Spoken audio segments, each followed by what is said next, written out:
Good evening. Welcome to the January 23rd Village Board Work Session. This meeting, after the pledge, we will have a moment of silence acknowledging the passing of Penny Markowitz Moses, who served the Village Board for, I believe it was 10 years, though not consecutive, in the 90s and early 2000s. She passed this week. She was a woman of her convictions, and we are grateful for her service, and she will be missed by many in our community. This meeting is now called to order. We begin with the pledge. To the flag of the United States of America, and to the republic which stands one nation, under God, indivisible, liberty and justice for all.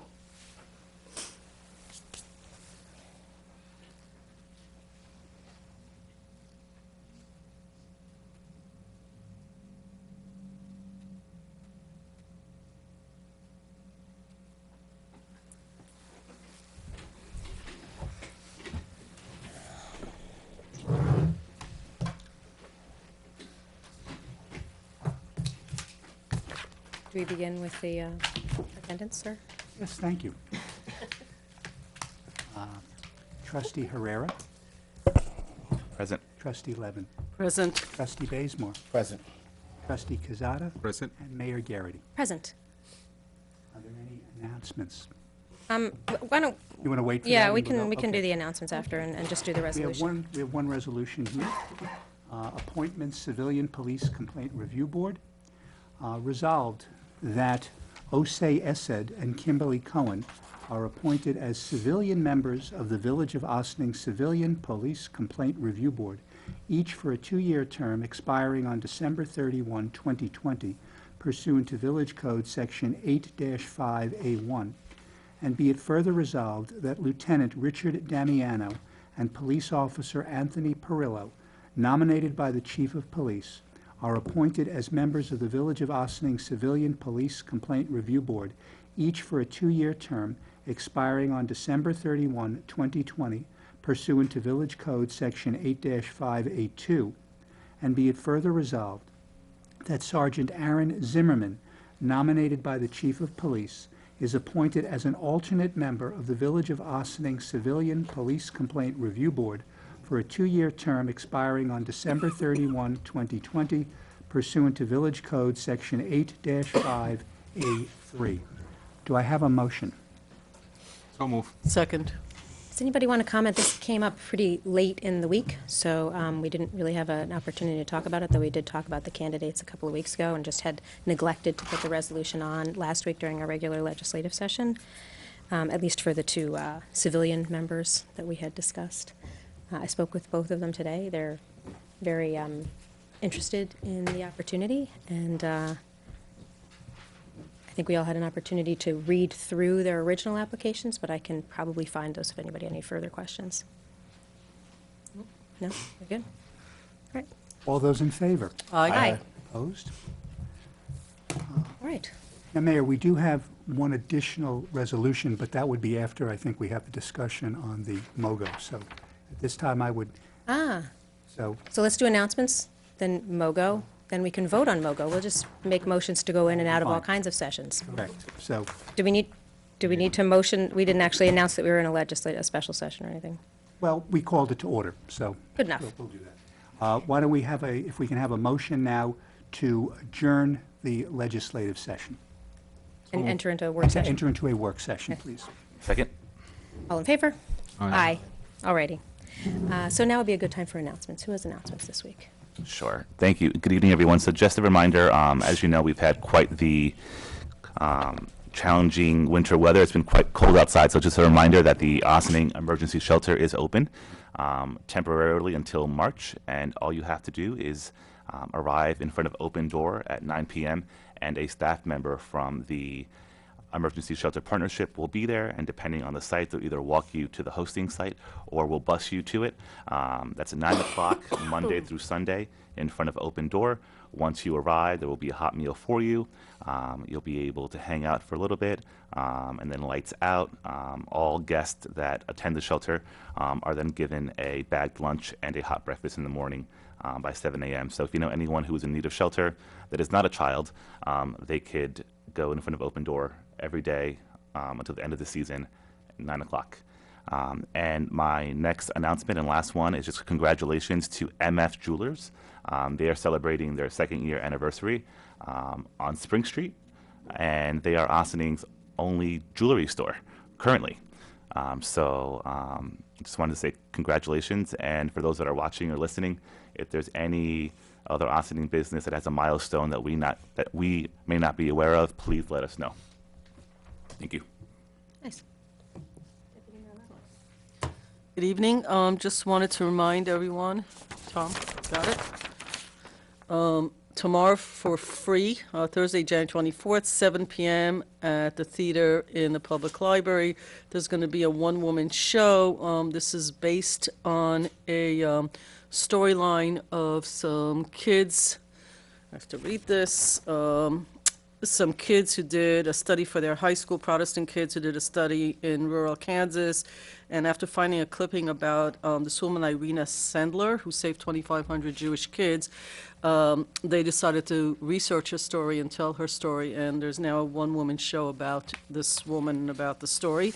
It's free, open to the public, tomorrow, 7 p.m. at the library. I'm going to be there. I hope others will as well.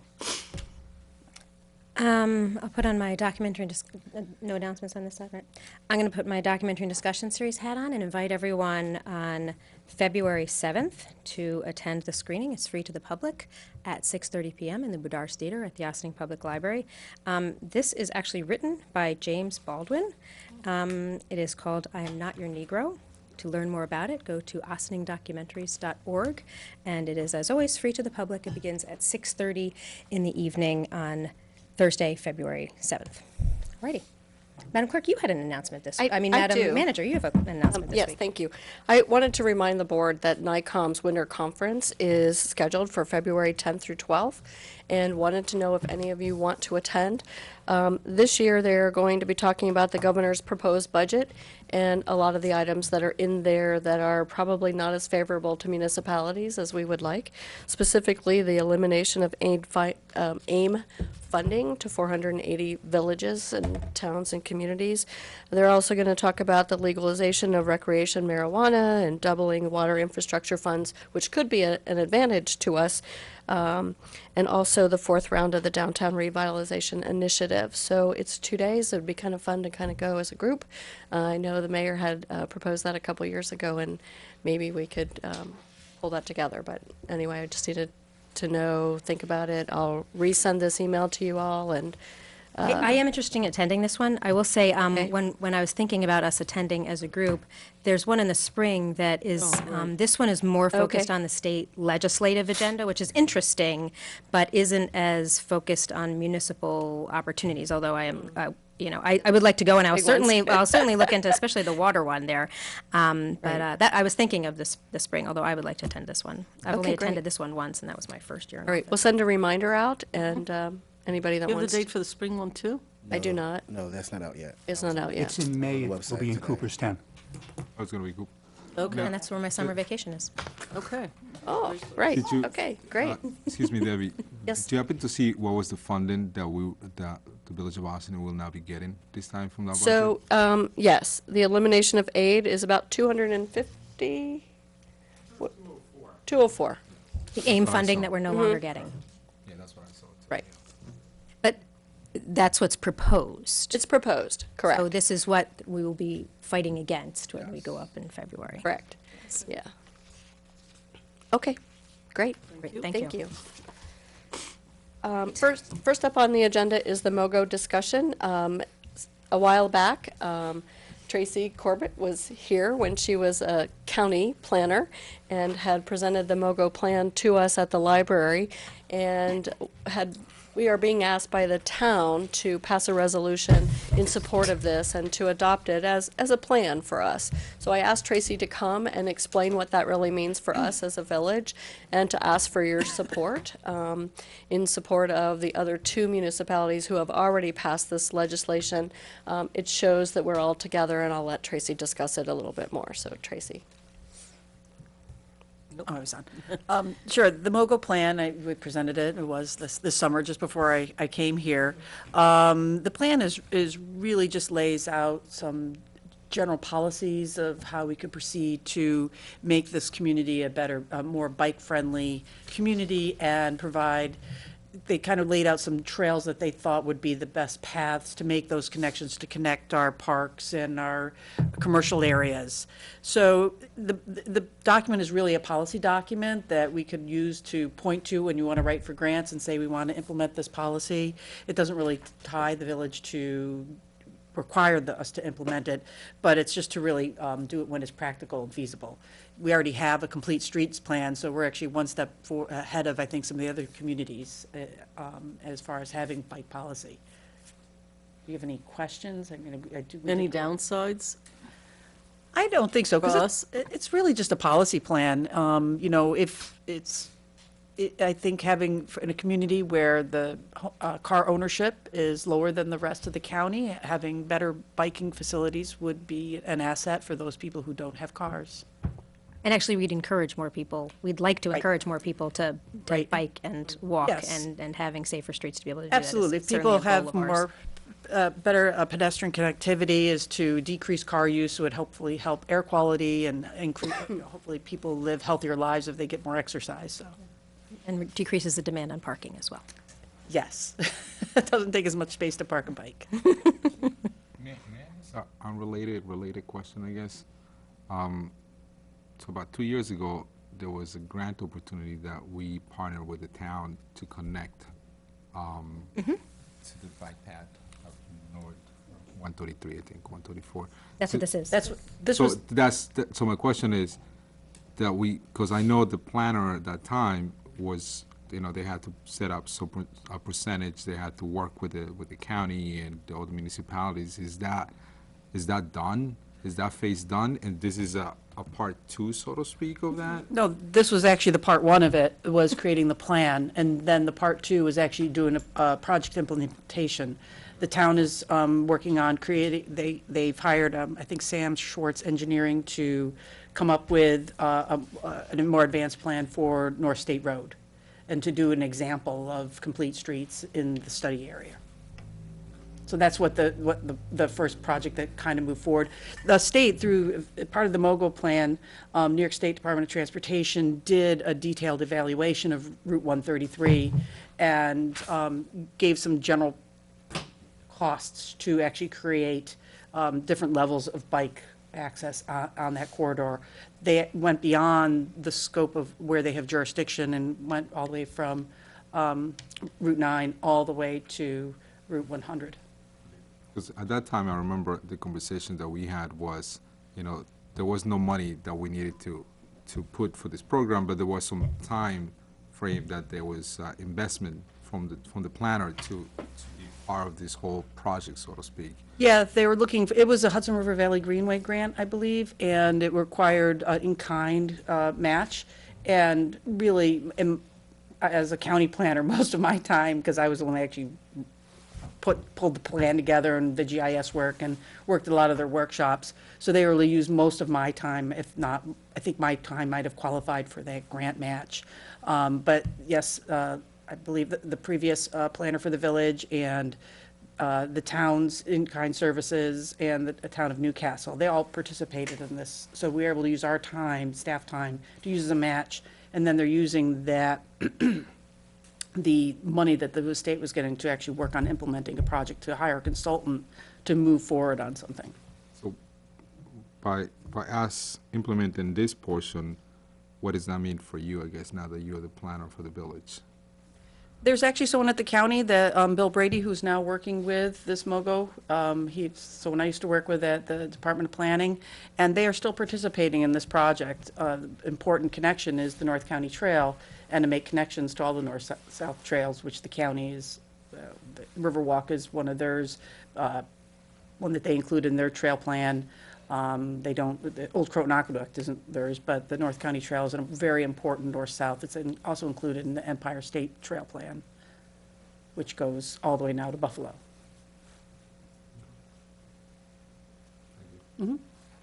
Others with questions and comments about this?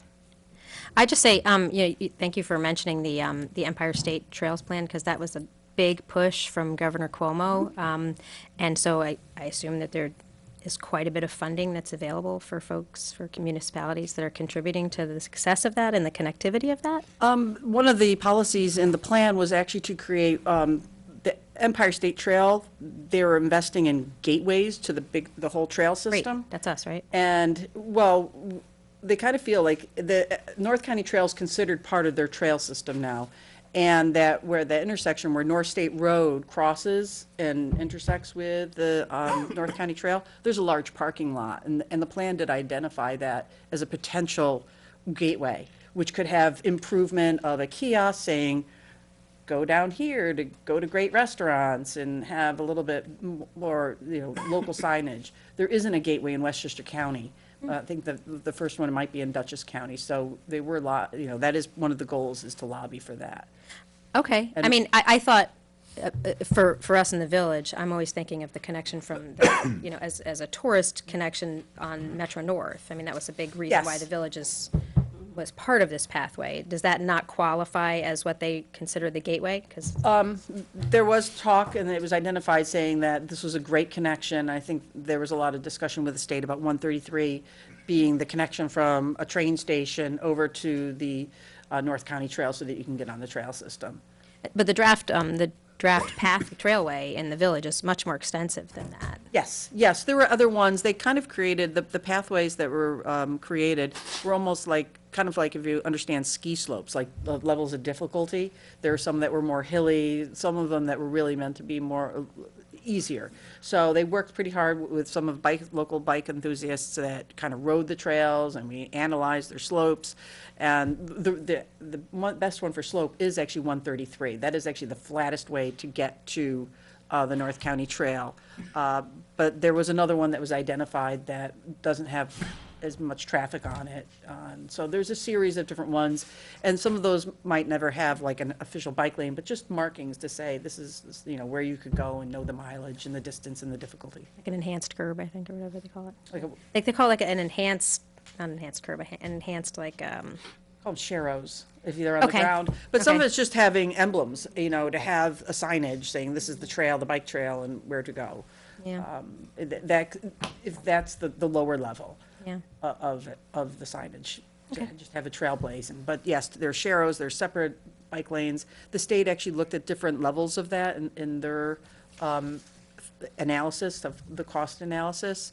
And as feasible, the plan also wanted to have those same cost analysis done for these other roads. Okay.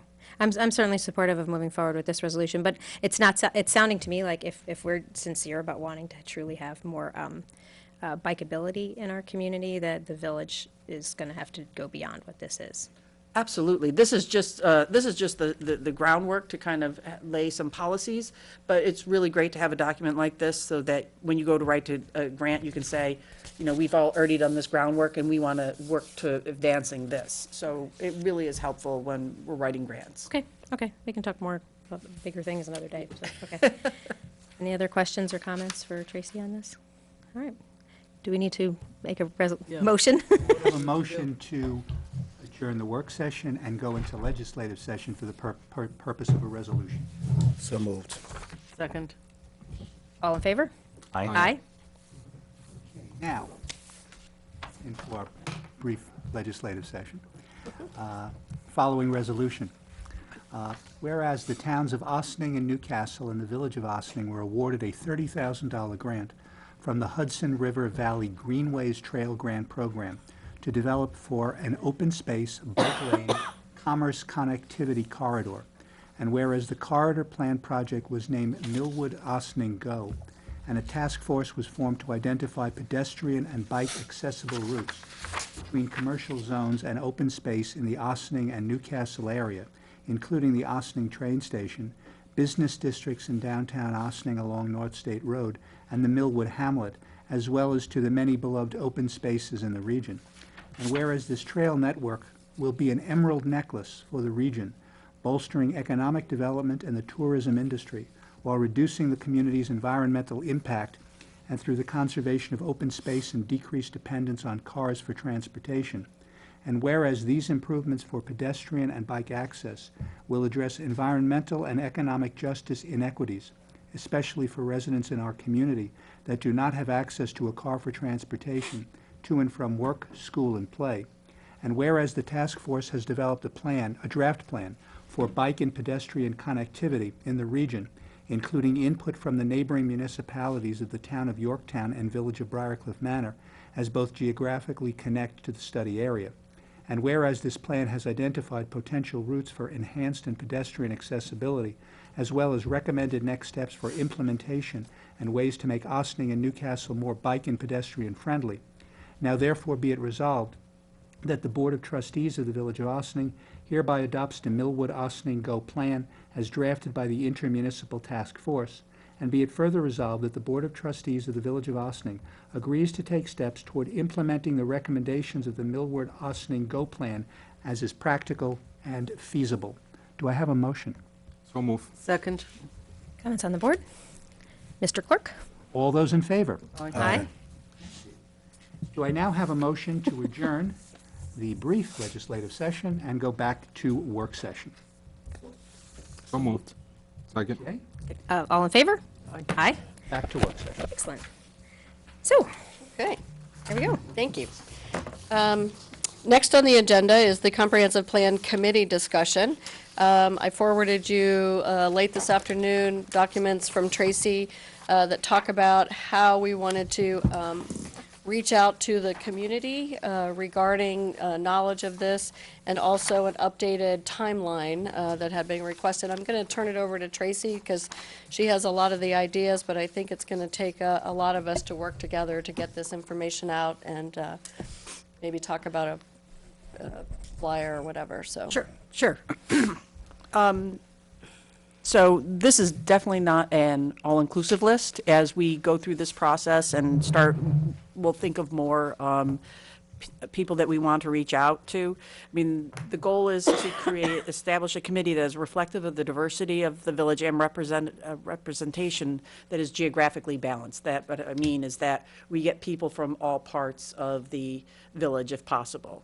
You know, I'm not going to say we'll get it from certain neighborhoods, but that when we look at it, that we make sure that we looks like we put everyone's address in a map, that it looks like we're fairly well spread and not concentrated in one neighborhood.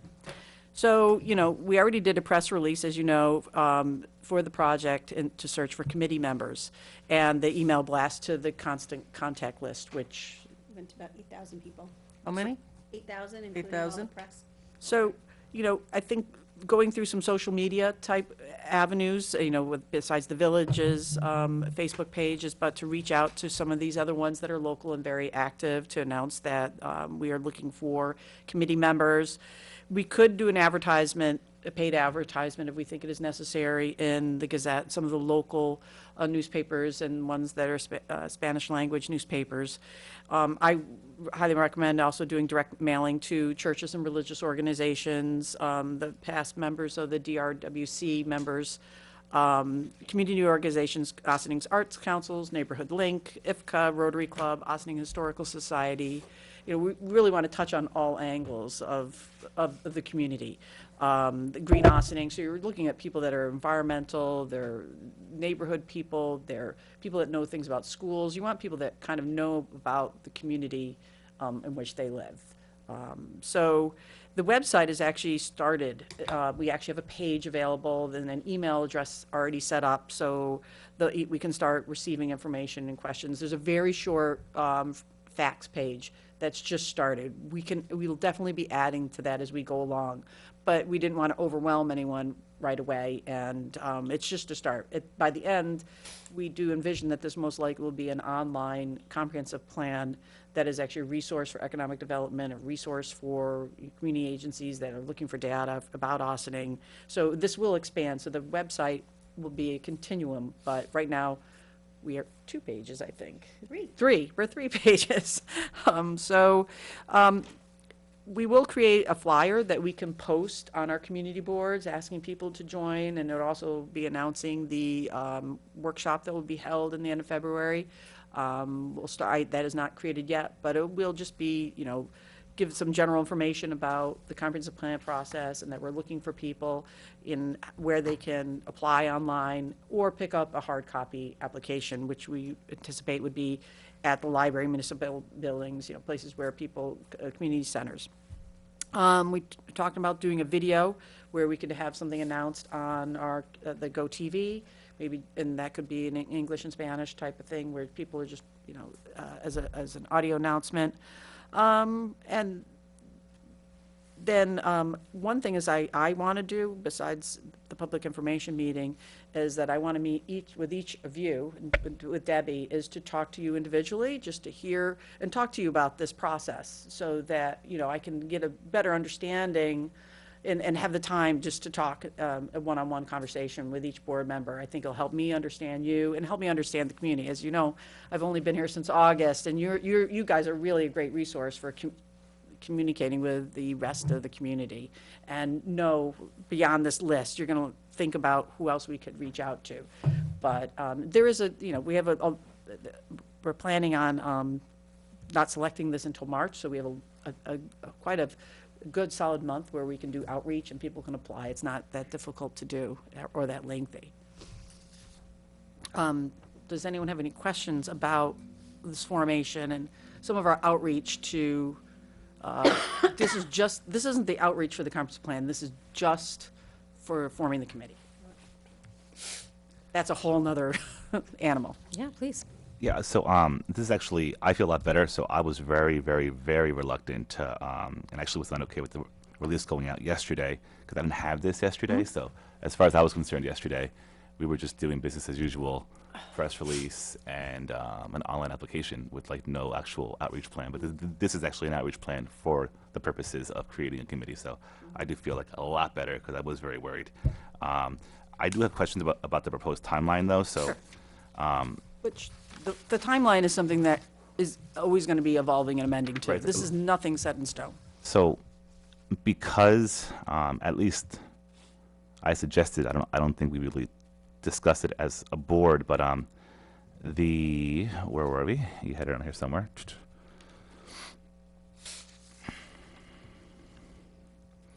Yeah, so either having the office of the village manager or individual trustees, basically kind of, I don't know if you want to call it going on tour or just speaking to groups that they know on their own. Nothing, it doesn't have to be a fancy meeting. It could just be, Mayor Garrity meeting with a group of 4 people at the library. They meet there on Thursdays at 4 o'clock that don't know about this. But so I go back to the why. So I'm assuming that the majority of residents don't really know what the comprehensive plan is and or why we're revisiting it, right? So education, comprehension, buy-in, and then ultimately, that how I see it, ultimately they would want to consider applying to be on this because we've sold it to them in a way that they understand how critical their voice is to the process. So I want to know how much time we have to do that before we appoint committee members. And I'm not saying that we have to decide that tonight, but as far as, because this is a lot to be done, right? And there's 8 days left in January. So to me, we're already in February. So I just want to know that we'll have enough time to do a proper outreach and education and buy-in before we actually appoint people. Because if we do it right, there should be a whole new pool of applicants that usually don't apply, that would apply later in the process. Yeah, and just because we have this committee, it doesn't exclude people from being a part of steering committees in the future. And I mean, on all the outreach that we will be doing for different parts of creating the policies. I mean, there will be a lot of opportunities if going forward and to participate in the plan, even in a higher level than just showing up at a meeting. But, this is something that we are working on right away, and I was hoping to start working on a flyer by the end of this week, if I can, and get something that we can start posting out there and getting the hard copies of the applications out there. I think we've already gotten people applying. I heard. I think we've already got one or two, which is great, and very extensive write-up, which was really impressive. So, I think we try and steam ahead and do what we can in February, because we do want to work on this plan, and it's essential to get this committee started so that we can get the process started. I know there was a lot of people wanted to move forward and get this process going this year. So this is a critical step in getting a committee together, and getting people that are really committed. It is a lot of work to be on this committee. It's not, it is a commitment, and everyone should be fully aware of that and needs to be educated, you're right, that what they're getting into and why it's important. So, you know, we can evolve with this if we don't feel like it's going, like we're getting the committees the people that we want on this committee by the end of February. We can move this and adjust this if we need to. But I think we're starting to get people. The fact that we've gotten 2 people already, and if we start doing this outreach, I think you'll find that we'll get a good diversity of people and from all aspects of the community. In fact, we're probably going to have too many to choose from, is what I would guess, because a lot of people probably won't be involved with this process. You know, a lot of people interact with the building department and the planning department, and they're coming in and they kind of know who we are, and so I think you're going to get people that will participate. And for those communities, you know, when I talk to all of you, if you think we're the ones that we really have to reach out to, we'll make a deep dive to try and get those people.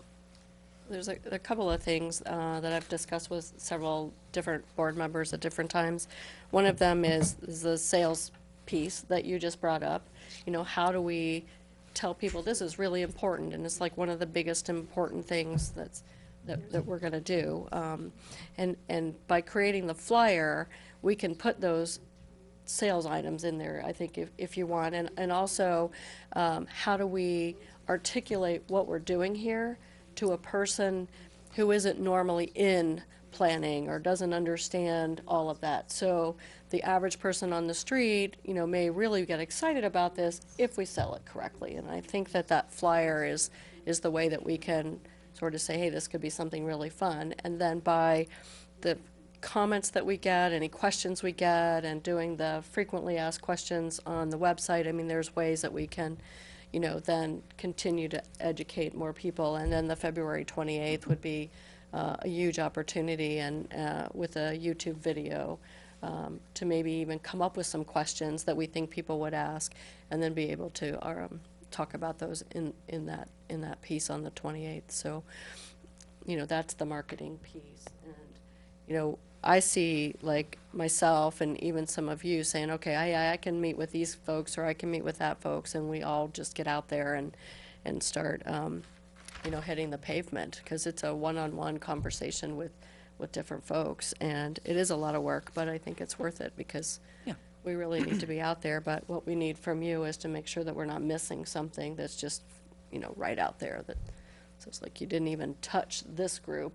And that could come in a week, you know, you may be thinking about it and say, oh, I forgot about this, and just let us know, and we can all reach out. But we're also going to need your help to get this word out the best way we can to all these different groups. But it's really important that we get it out. And I think that Tracy makes a good point in that this is to get out and say, hey, we want you to consider being a part of this committee. But then there'll be other opportunities where we'll engage the same folks in saying, hey, there's a neighborhood meeting, and so all of you people that live in this neighborhood need to come to this because it affects you. And so there's 2 opportunities to reach out. Or this is the downtown, or this is, you know, because there'll be different meetings in different areas to talk about what's actually happening with the people that live there. And that's a really important time. And we had talked about being able to bring on some Spanish-speaking folks to actually run a meeting. If we're in a neighborhood that's primarily Spanish, let's run the meeting in Spanish. And then find a place local for all of them to come to. So again, not forcing people to come to us all the time, but going to them. So a large outreach when you do the neighborhoods. Right, and I mean, in this process, if we think not just one kickoff meeting, if it's good to go to some communities, you know, some people don't like traveling, you know, even a couple miles from their house, but if they can go to the place that they normally go to, a church or a school that they're used to going to, they might be more likely to go. Or if it's anything close, it's just like if the gym, you're not going to go to the gym if it's more than 10 minutes away. So if we can go to where they are, that might be a better, you know, way to engage people.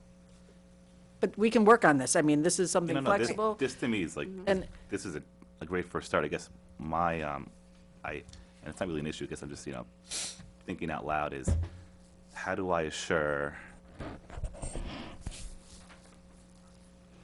I feel a little rushed, but I see the reason why it has to be done soon as well, in order to get the actual ball rolling. And I also see that there's different points where our residents can be involved.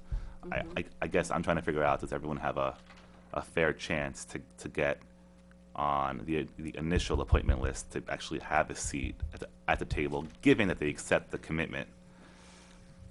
Because what I'm hearing is that they may not, because those people that we're educating or reaching out or convincing or may only have an opportunity to be part of the other parts of it, which necessarily, I'm not saying are better or not, but because they came in late, or because they didn't know as much, or because they weren't outreach by myself or anyone else on the board, or so I guess I'm just trying to think, like, is our marketing or community, however you want to call it, is our literature gonna be ready for us to get like boots going, like starting on Monday, and the board's gonna have a full calendar as to where we're all gonna go the next month and what your office is gonna do next month, and are we gonna like do a shared calendar to see? I just want to make sure that we could track who's doing what. Did I really go to that group that Mayor Garrity was going to go to? Some things that's important with your comprehensive plan committee is that you also want people that have good understanding of the village. Maybe someone that's really worked a lot with the recreation department and the programs, that's been on past committees. You do want people that understand the government, because, and a mix. You want some people that, that are the newbies, but we do need a balance. So, and, and this will be a limited number of people. It's not going to be a 50-person committee. So we're going to look for a set of people that's probably no more than 21 to fill out this committee. You're going to want someone that understands, even land use, and, some people that have some expertise, because we're writing documents that are the foundation of our that provide the foundation for the zoning, and to understand some of those things. Not that we won't educate the members on this, but it's really great to have some people that have some institutional knowledge and some people bring in new ideas. So it's going to be a balance of the two. And so you're going to have to think of some of those people that you think that are going to be, bringing different talents to the table. So can you just go into what this committee of 21 people are going to do? Like, what exactly are they going to do? What are they going to do? They're actually going to review all the base information, the base studies, which is they'll be looking at census information, the demographics. They're going to be looking at, our infrastructure, water and sewer. They will be looking at, our recreational programs, our facilities. You're going to look at land use, and you're going to look at environmental issues to understand. So when you talk about land use, what are you referring to? I'm talking about land use. It's how each property is, like, a land use is how a property is used, whether it's used for a single-family residential, a gas station, a school, a government building.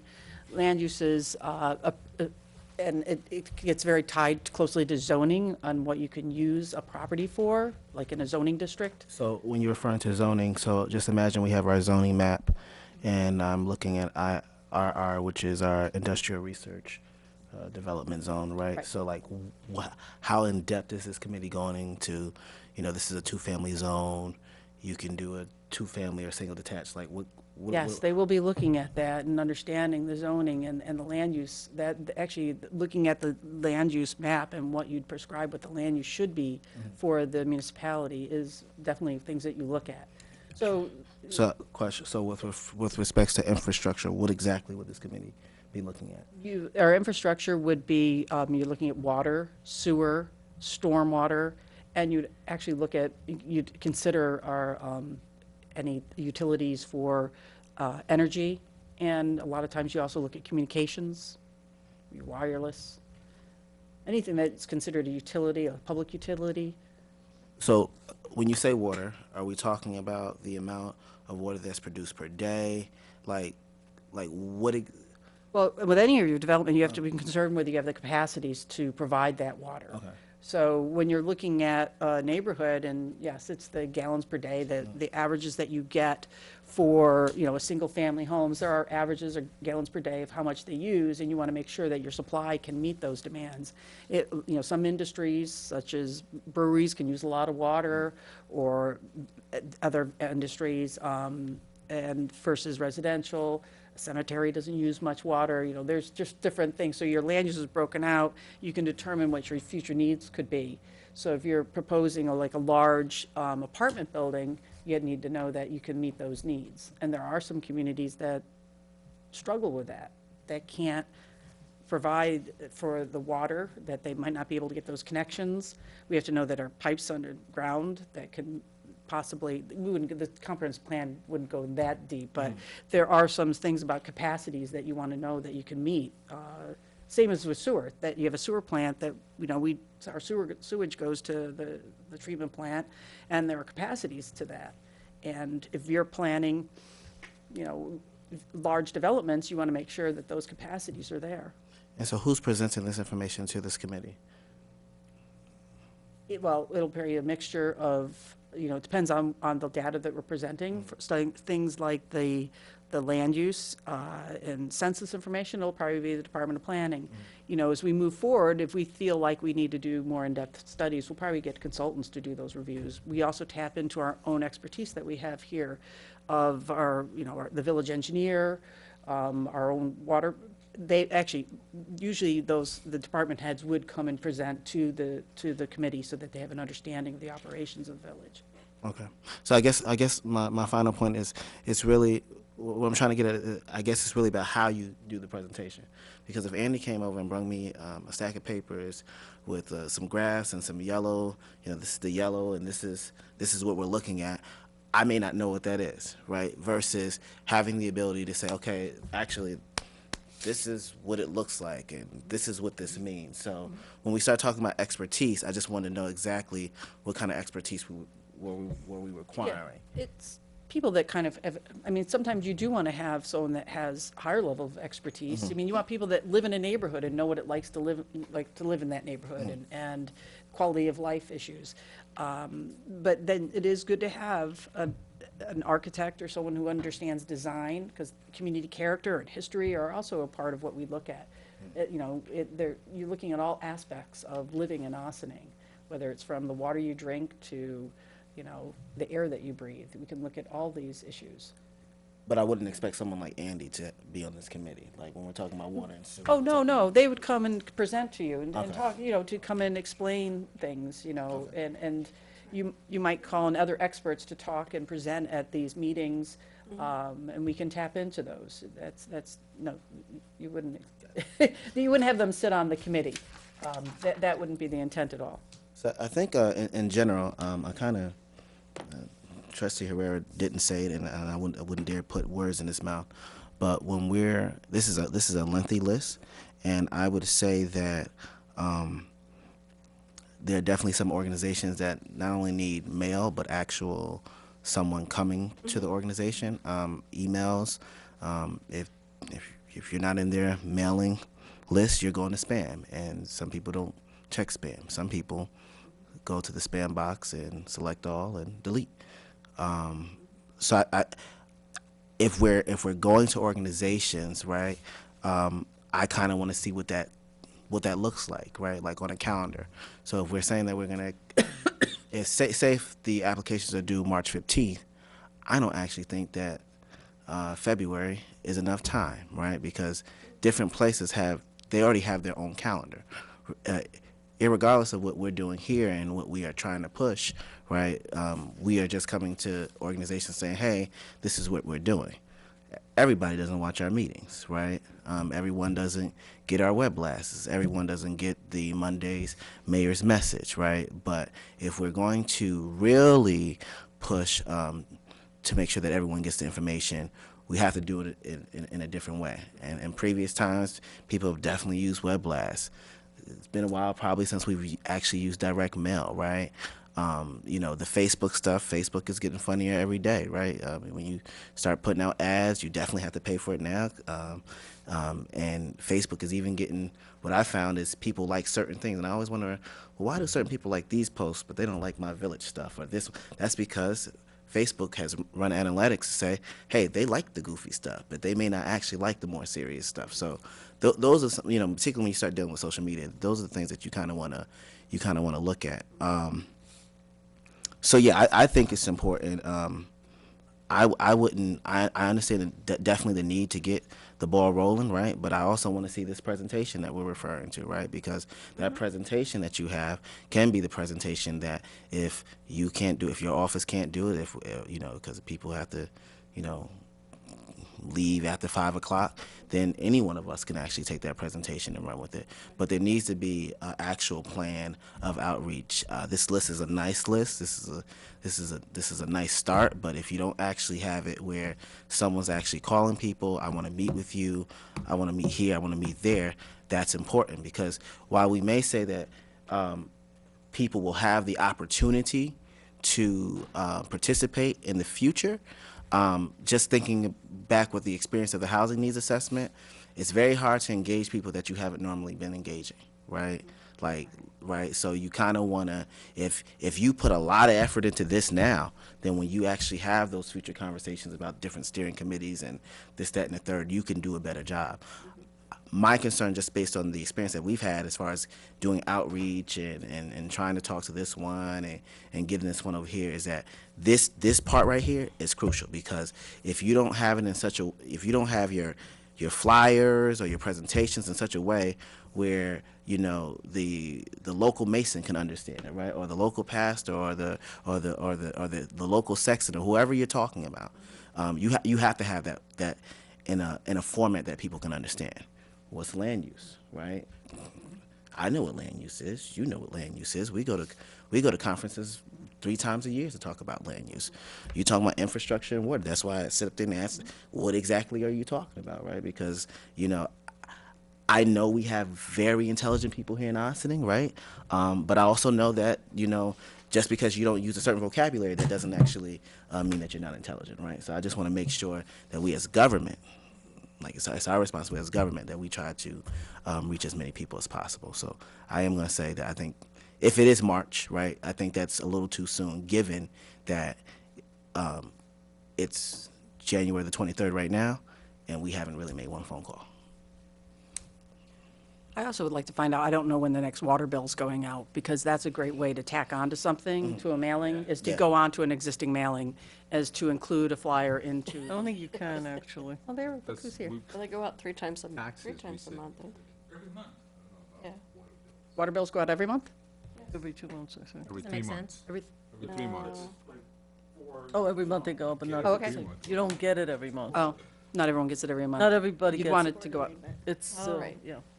It's staggered, I guess. different. Isn't White that the Plains, same I get it billing all date at as me? once. Okay. So, I mean, if there's some other mailing we could tag on to, or if there was a water quality report that's going out, something like that. And there is something to be said that, February is not the best time to have public meetings. People don't go out in the cold as much. There is and- no good time for public meetings. People have lives. There are Yeah. there are holidays, there are vacations, there are school events, there's a million things. So, are you done? I don't know if I you're done. just have No. one last, but particular. So when you're talking about, I'm looking at the community organizations, and I know this is just a, Not inclusive. this is just a beginning list. Are you talking about the actual members? Or are you talking about their boards, right? Because something like IFCA actually has tenants and board members.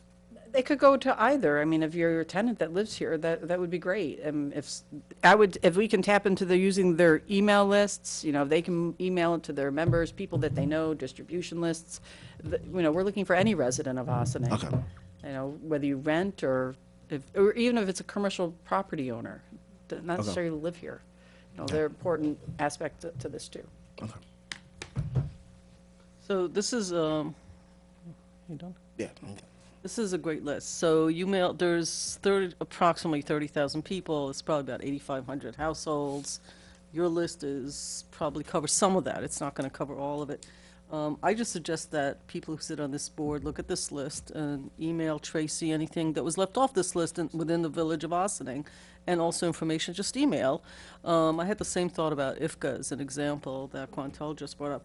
So, so Facebook, it's a long list, but Facebook's a click, right? It's the same message sent to all these. They have administrators, like who Comunidad Hispana de Ossining, like there's an administrator, so they could actually be reached out to and said, please make sure people see this, and get it out there and explain, add your own words, I guess, if you want to.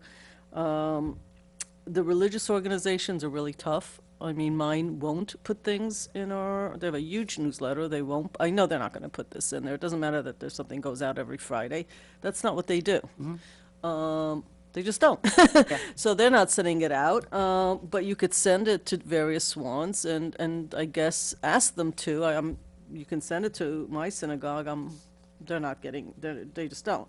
But some of them might, and some of them might if you put a call through to some. There's 22 religious organizations, I guess. So a call or an email saying, we're sending you this. If you don't want to put in your newsletter, can you print it out somewhere and put it around? They have I a mean, all post-it of these, board or they're not hundreds of phone calls, right? But if we give you more names, Green Ossining, Ossining Chamber, so the Chamber has a really good newsletter that they can send whenever they want.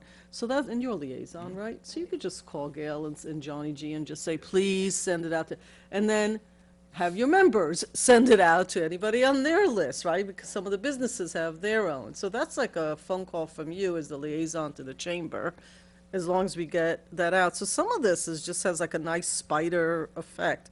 But I think any of us that see things that aren't on here, that should be, like I would put Galata House on here. Matt will probably use Facebook just to maybe send out as an FYI to the community. So Galata House has a Facebook page. I would send you an email and add that one. I don't know what, an announcement, the video, I don't understand the video. What is that about exactly? Do something on GoTV, like a little, either, sometimes there's just the community announcements on Oh, community okay. access television, or you could actually do a spot, Yeah, how many people watch GoTV? Do you know? I'm just asking, I don't know. I hear a lot of people actually do watch that They? and watch the Okay. boards, there's a, The point of creating a video, though, is that can be pushed out through Right. all Okay. of these, Oh, all right, especially if it's all in right. English and So it's not Spanish, just either like together that. or separately, yeah. So it's not like, a GoTV piece, it's like No. GoTV for the sake of creating a video that can then be. No, like Omar could do it in Okay. Spanish, one of us can Right. do it in English, and we say, we want you to participate. Help Right. us Right. envision the future of Ossining. Come to the meeting on the 28th. We're looking for people to serve on this committee. We're looking for the whole community to be involved, and this is what a comprehensive plan is. Yes, And give a simple Good. script like that. it could be also, we'll have a that's good. YouTube page for this plan, because there'll probably be a lot of videos for this comprehensive plan, all the meetings and things, so it'll Okay. just be the first one of many. Great, we have a YouTube channel? We do, yes? Yes, we Yes. do. Just don't Yep. populate it as much, I don't look at it. Oh my God, there's a million things on it. Yes, I just don't look at it very often. Individual meetings. So the village trustee, so any of us can do that, I guess. You're suggesting we plan something out, which is probably a good idea, so we're not doubling, going to the same organization twice and then missing an entire other organization altogether. I just don't know exactly, so Thursday, February 28th, where would that meeting be? Because that seems like a really important meeting. That's the public Library. information. Library. Public library. So, and it's the one at night. No, I'm just suggesting maybe one a day and one at night. Like, I think Sandy Okay. Galiff does that, where she does like a daytime and then in the same community at nighttime. So you're getting a little mix. bit. I guess you could do maybe even in the community center or during the day in the library, whatever. I mean, I leave that up Right. to you. I don't really, And the thing that I think Omar had mentioned in the email that we still need to just close the loop on, you have to be 18 plus. No. No, you don't have to. No. But what do you have to be? 16 plus, 12 plus? Doesn't matter? I don't think we have to be that specific, because 14-year-olds aren't going to apply for it, because they're committing to what are we saying, a 1 or 2 year commitment? I Yeah. mean, I'd Okay. love if 17-year-olds wanted to sign up for this, but the reality is they're there going is to leave no- home before this is Okay, over. that's So fine. it's just, So it really Be doesn't interested. matter, is what yeah. you're saying. I don't think we need to be specific. So now we close the loop because we said it actually doesn't matter. So that one, we're done with. Check that off. Could you do me a favor when you do these? Because you did this a month ago too, right? You did one like this? Yep. So could you just on the bottom put which version this is so that people, when they see the date, know that this has been updated twice, Sure. 3 times? Oh, So that's a it's not great like, oh, idea. it's the first time we've seen this. No, actually, we've seen this before and we've made adjustments to it. I mean, not me personally, but you have, because I think that just helps people Sure. when they look at it 6 months from now, to see the, whatever, PERT, Gantt chart, whatever the heck this is. Yeah, the first one was 12.5. Yeah, so, you don't have to Version do two, that, I okay. would just say version 2 Yeah. on this and version 3 on the next one, I think it's really cool. Yeah, it's a little bit of an aggressive timeline, but if you don't do aggressive timelines, nothing gets done. So it's like, like it's a real trade-off, you know, between like, let's get going to, oh, we have plenty of time, so it's not on the radar. I mean, like, there's always a fine art and science to all of that. Do you need anything else from us? Like, I mean, we mentioned we'll all maybe look at the list and send where, I mean, this is a village project, so the lists have to go to people, you know, in the village, obviously. Guess we could do a letter to the editor in the Gazette. Absolutely. Yeah, I prefer those to ads, because they don't cost, Free. they're free. You can say a lot more, too. You Right. can say a lot more. Ads would actually take like some creativity to design, and they Well, never I mean- quite say what you want them to, so. The flyer is essentially, could be an ad anywhere as well. And I think the flyer is really important, and I think what trustee Bazemore was saying about the importance of communicating this in a way so that anybody can understand why it's important, without getting into jargon, which is, you know, one of the Yep. concerns in the original posting on the website. Like, we're talking about, you know, help us envision the future of our community, not talk about land use and infrastructure.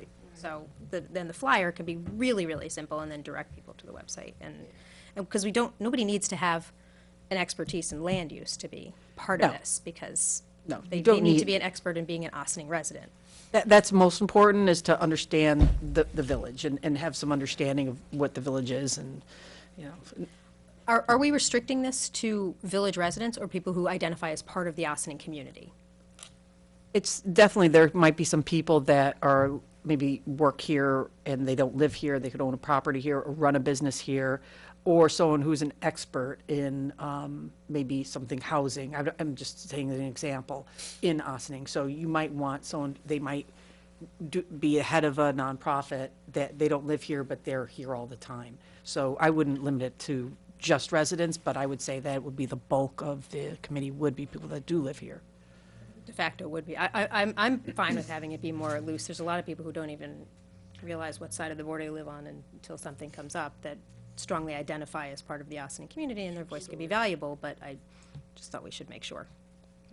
And if you move out of the village during this process, that automatically eliminates, how does this work? I haven't done a comp plan like this, so I don't know. As I said, it depends on what your role was. If, let's say, if you're the head of, I'm just saying, Well, it Open wouldn't Door, not matter. that she lives here, but, and then you moved, but she's still a part of a critical part of the community, you know, you wouldn't do that. I mean, there will be people that will drop off this committee. It will still have the same attendance issues, and that will, you know, if you don't meet the attendance records, that you may be eliminated. We do need to have people there and to participate in this, to make this work and move forward. So Debbie, between you and Tracy, are you planning to meet with community groups Oh, absolutely. in this process? Yeah, so what we'd like to do first is do the flyer and then get that to you guys and see what you think. Because I want that message to be something that we're all saying together. But my idea would be to go pound on doors and, yeah. Okay, but I heard Omar say something else. So are you two going? Are you two going and we're going? Are we going together? Are we going separately? What's happening? I just got confused. I was good until a minute ago. I kind of mentioned, correct me if I'm wrong, that it would be a united village, so elected department heads. Yeah, I heard. That's why I'm now confused.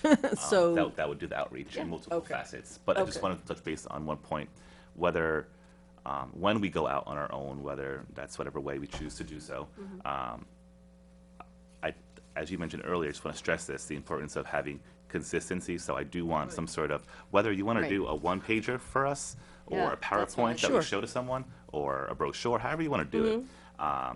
Because that way, we're all saying the same thing, and it's yeah, and you could like, consistent. I would, you know, I like having links. I'm not saying that I'm gonna do it right there, Mm-hmm. but I can hand something out and say, look, you can go on Google and look, you know, this village did something like this 3 years ago. And, Mm-hmm. you know, this is a TED Talk about how you do this, just for those that are interested, just a little reference point. It's not, doesn't have to be right on the spot. So, yeah, that would be great. You know, a simple, like, Yeah, yeah.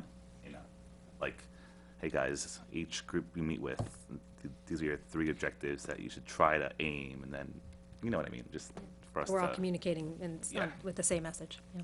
And you're the liaison for so the two of you? Okay. I will say, Mount Kisco is currently going through the process, and haven't gotten into it in depth, but they have someone who's been doing some survey work for them, one of the sub-consultants, and you can go look at their website. It's just so you get a little understanding. I think visually they're doing a great job. I haven't gotten into the nuts and bolts of it, but it is really interesting. I was going to reach out to Ed Brancotti to see how it's going and learn from their experience, because they're a similar size village with, similar population, and it'd be interesting to see how it's going. speaking of visual, I know it sounds petty and small, but something as simple as getting up, 2 big banners, one for the bank building in Croton Avenue, that this is being launched, since they, track the comprehensive plan process by visiting something. I don't know. But, Sure. I mean, even print stuff that we put up on our own. So we're gonna you're gonna have an update next work session? Oh, sooner than that. Yeah, That's because 3 weeks away. we don't want to wait that long, but I think what we want to do is make sure that we get the kind of the brochure and the the Cliff Note version of being excited about being, that this is happening and letting people know. And then things like Facebook postings, we can post it in a couple places, but a lot of you are members of some of these other organizations. So what we would do is track, okay, you're going to post to Padres Hispanos, and you're going to post to whatever, and you're going to post to Ossining Moms, so that we know that it's going out through somebody, because we might not have those connections. Sounds good. Quiet man, please speak. Sort of like my first time on this process, but so it's more like a year behind in a way, because this was supposed to happen last year. That was part of 2017. So just wanted to make sure that I get that out because I hear some of the stuff. So anyway, I like what I have seen. I did go to the Monkisco website. It's pretty interesting to follow the whole thing. I also have gone to the Tarrytown, but what they finished within the last year or so. So I'm excited to wait for the information that you're going to be providing us, hopefully by Friday, and just get some feedback out of that. I think there's a great opportunity for us, not just as a board, but as a municipality, to reach out to different members of the community and get them involved in this process. So if we can get that going, really, and I'm looking forward to meet with you two at some point within the next few weeks, because I will definitely, I would like to hear with more detail Absolutely. what that means. Thank you. It's really important to me to meet with each of you individually, just so I can really understand, what you think are the issues and what you think should the future be, just to so I can get a better understanding, because you guys are more in touch with the population on a daily basis. That's all I have, but thank you. Great. So I'll just, a couple of things that I know were mentioned that I think are really important takeaways is doing the presentation on the 28th. Ideally, it could be on the same day. I mean, the library is a very central location. I think that's a good location if they're available, lunchtime as well. If, that could even be in a smaller room than the Darcy Theater if we think that we're not going to get as many, or if that's not an option. And listening to you talk about, we want to create this flyer, which hopefully will be visually very captivating and have a very simple message that draws people in. And then what Trustee Herrera was saying about having, sort of some bullet points and the 3 main points that we're trying to make so we're all speaking in the same voice. Maybe that could just be right on the back. And so maybe it'll be hung up as a flyer, or if there's a few out there, then we can't forget multiple, simple is better.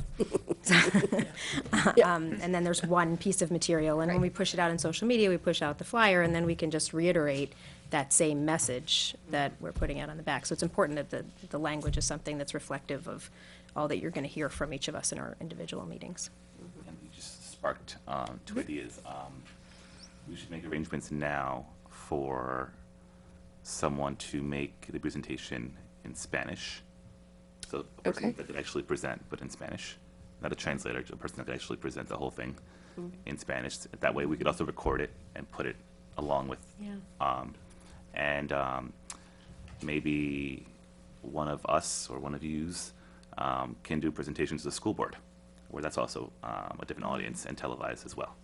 That'll be on a Wednesday. Yeah. So one of you won't be here then. Tracy gets to have a Wednesday off from us, maybe. But Yeah, that's a good idea, the school board. that is a good idea, yeah.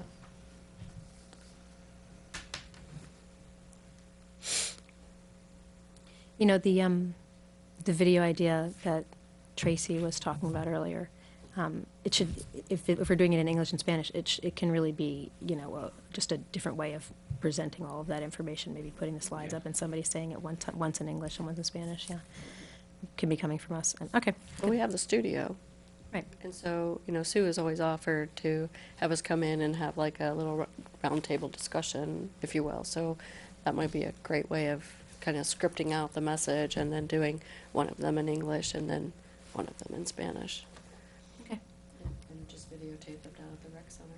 yeah. Make it as simple as possible so it actually gets done in a nice. Okay, well, once we have the clear message, whether it's written or it's verbalized, then, I've actually already found some planning consultants that do speak Spanish, so, you know, if we need to get someone like that on sooner than later to really give presentations, we can, you know, work on that. Yep. Well, I think definitely 28th. you said, for Yep. For, I'm viewing that as our launch meeting, basically, for the whole plan. Our major, you know, For the committee. For the, it's really just what a plan is. It's not going to be the major launch of the, that's when you really have some of your base information. You can, you know, that's what I would see as the launch. It's really like, this is what we're doing, and an introduction to the topic.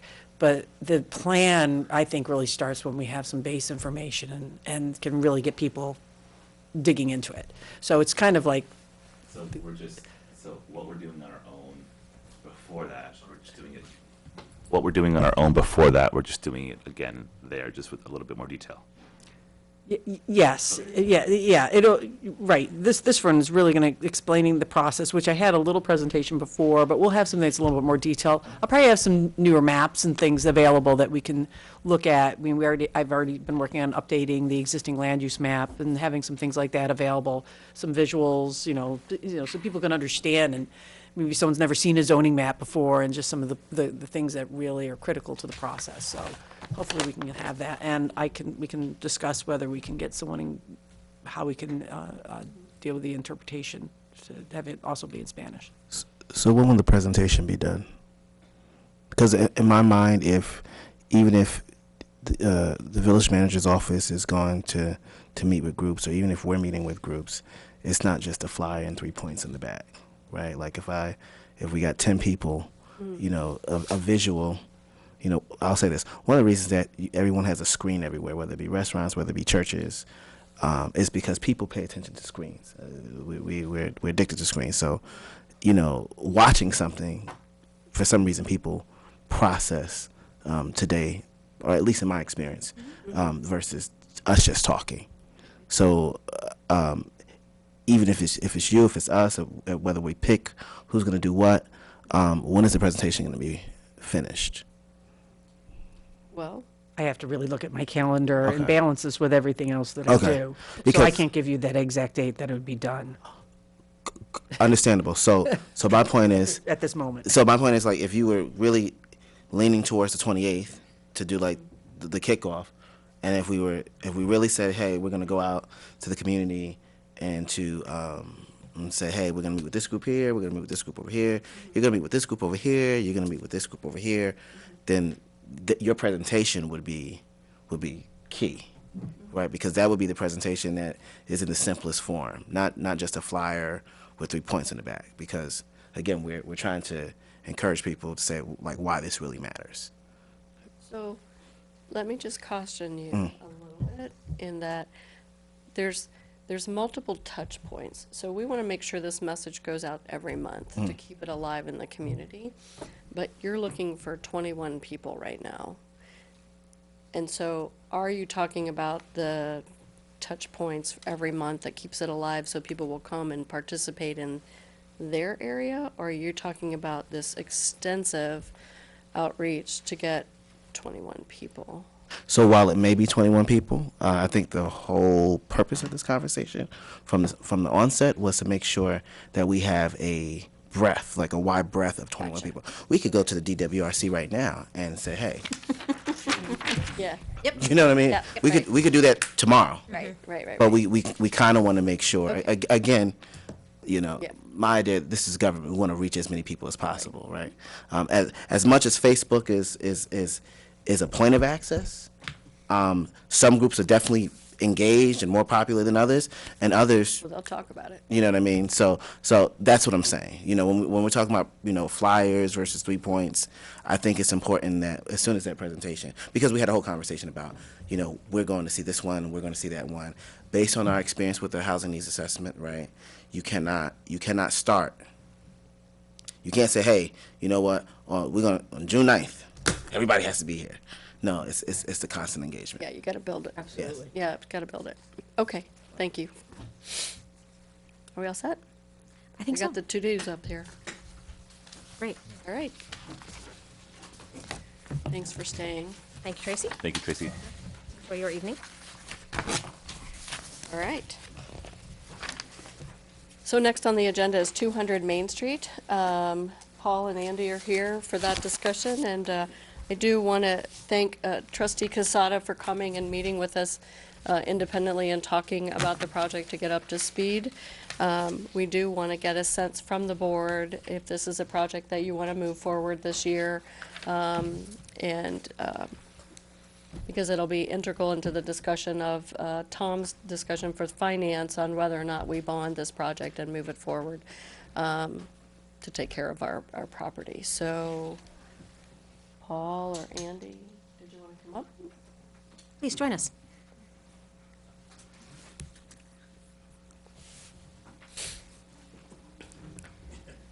Good evening. Oh, you can Andy. sit at the, sit There's down. only one chair, though. Oh, Only one of them can pull one sit. up. Well, there you go. Sorry.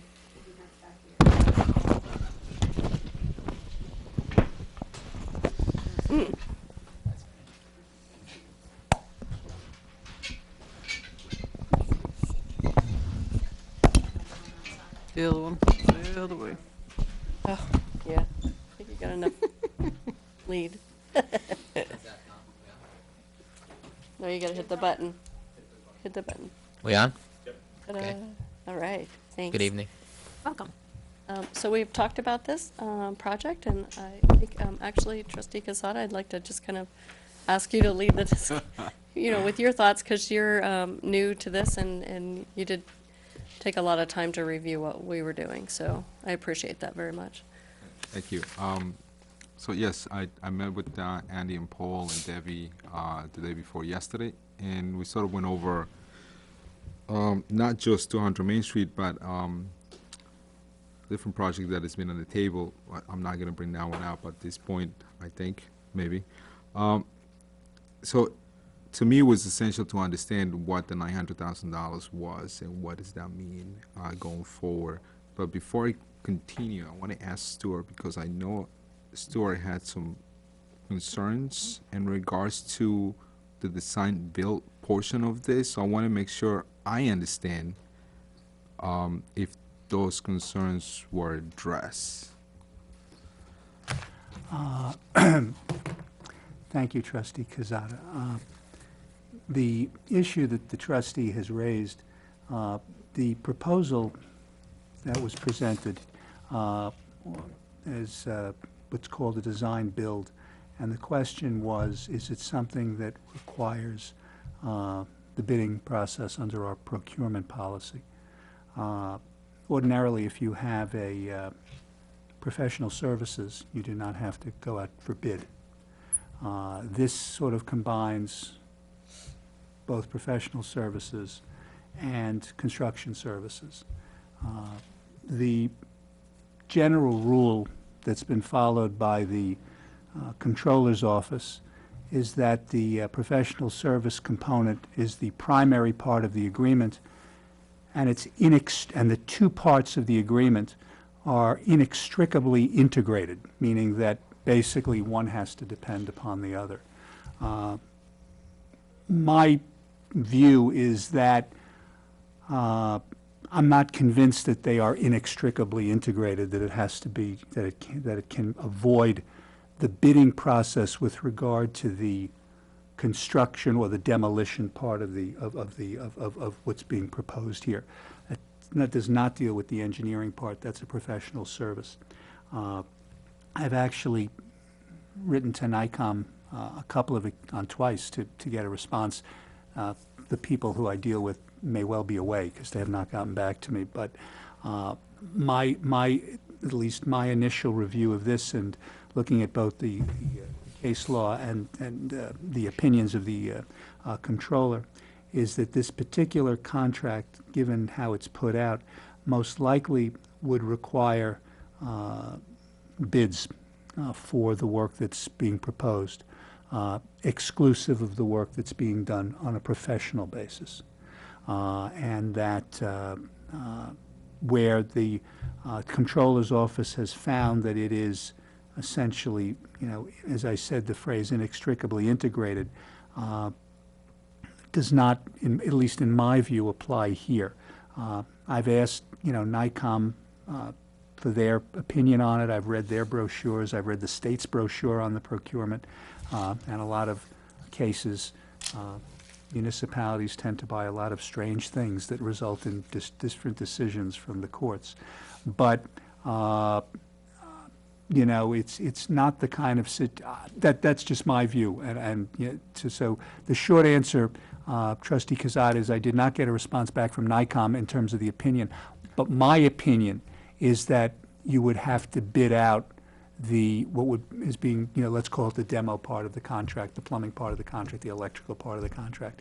Wouldn't be part of, one large thing, but that's my view. Thank you, Stuart. So, Sure. Based on that, I had the conversation, and I'm okay within the concept of a design build because I've been part of design builds on the private sector. I'm okay with that part being done on 200 Main Street. That was before I was talking to Stuart and the concerns that he had raised. Besides all that stuff, I know there was a conversation, and I think it's essential for us to understand, at least in my end, to understand what do we want to accomplish with this particular building. Sure. Do we want to, we are going to make an investment. We are saying that we're going to invest on this building to remediate whatever the case may be. If we are going to do that, what is the intent? And this question goes to the BOT itself, is like, what is the intent for us to move forward with this? Are we going to put this building back in the market when it's possible? Are we going to try to keep it within the village itself? And what does that mean? Because to me, it's essential to understand if we are able to go the design build portion, we know what the number is. It's going to be about $900,000. If we are not able to go to a design build, it's not going to be $900,000. It's going to be more than $900,000 because now we are going through a phase where we have to hire a separate entity to design to produce drawings, and those drawings have to go out to bid. It's not just a report.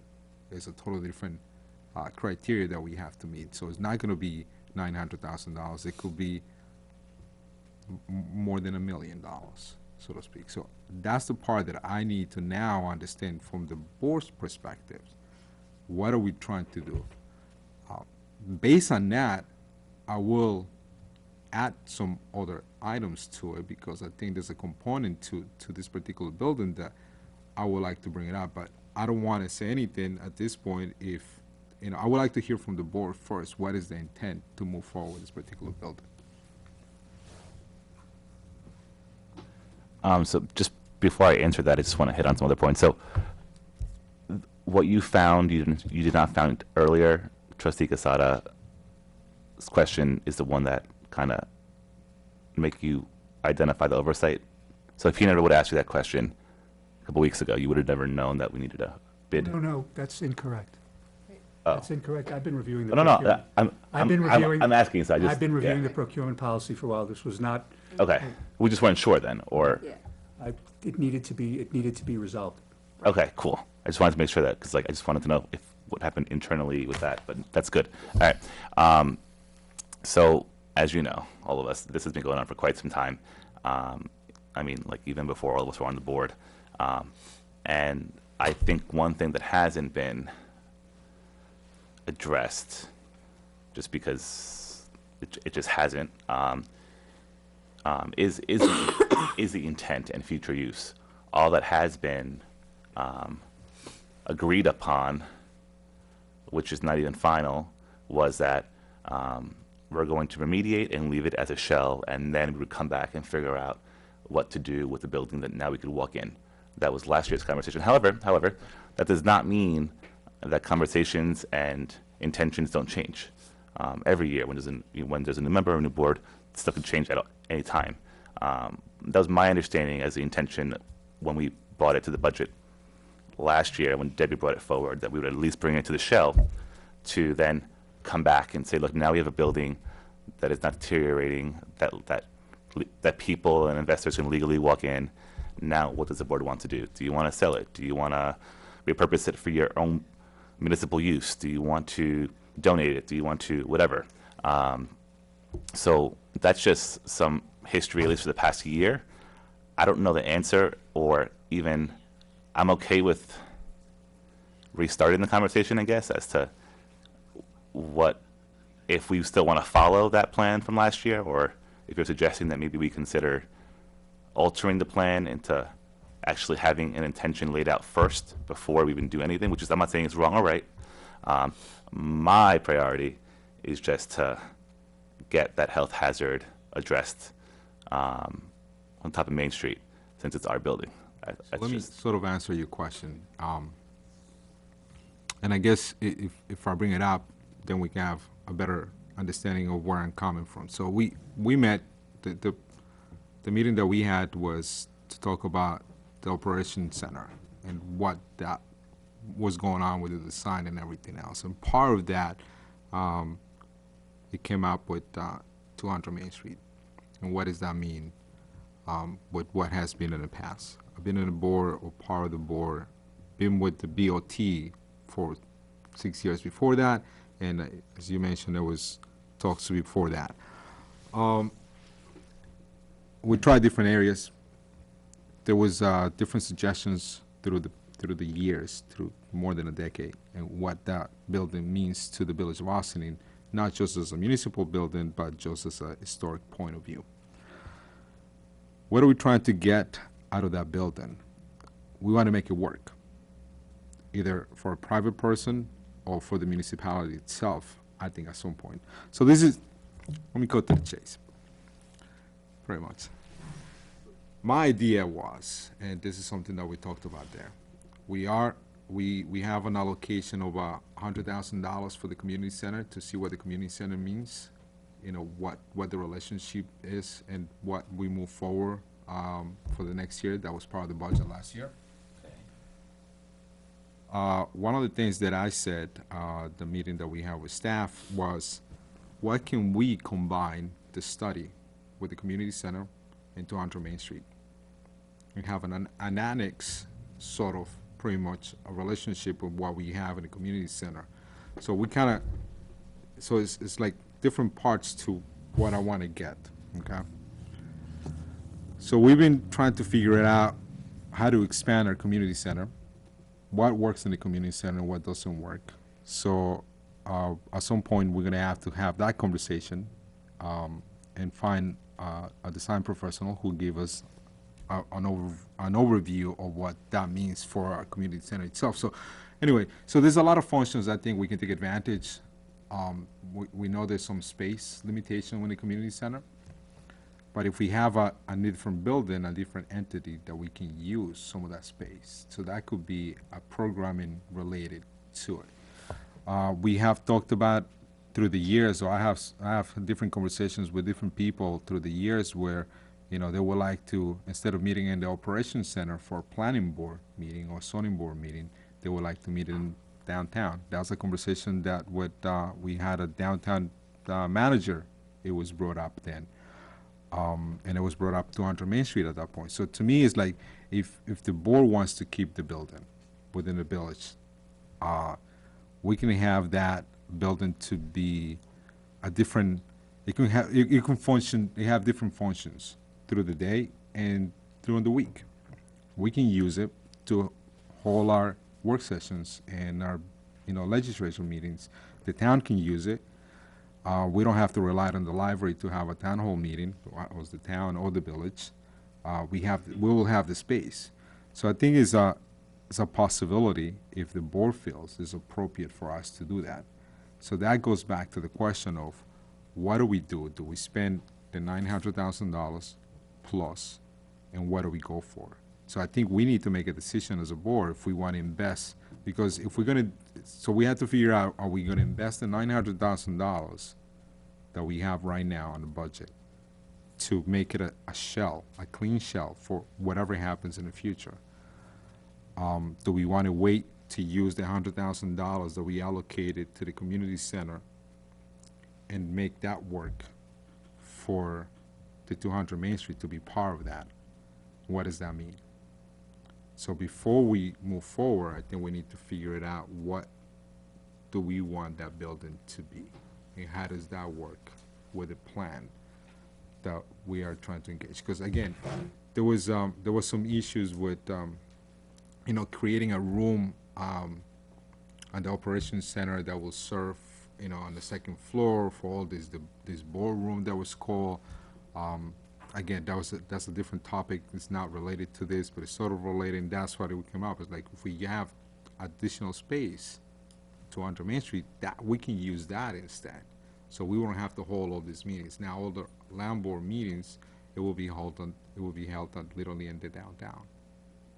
So, there was more probably that Paul and Andy can fill in, maybe David can fill in, but that was pretty much the overall of the conversation that we had regarding 200 Main Street and what did $900,000 mean. And obviously, there were questions after that when I spoke to Stuart in regards to what does that mean going out to bid.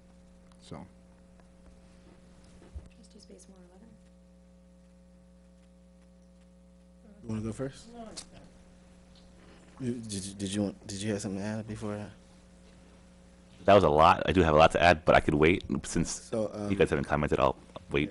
I actually, if the goal is to return the building back to the public, I would actually agree with that. I think we've had conversations years past, particularly with the idea of having like this economic development office in the center of downtown. Anytime you read any books about that, they always say make sure that developers are coming in your downtown area. It could be the extension of a community center. It could be an intergenerational center. It could be a youth bureau. There are a slew of things. I think. Sorry, I don't want to interrupt, but something that came up in the CNC Museum that is happening. I remember with the past talks, they were always trying to find a central location as well. Yeah, it could be anything. It could be anything. Again, it depends on what the will of the board wants to do.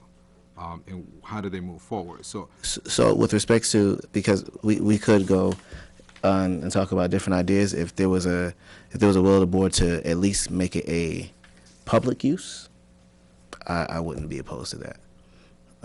What that exactly looks like at this point, that could be a longer conversation.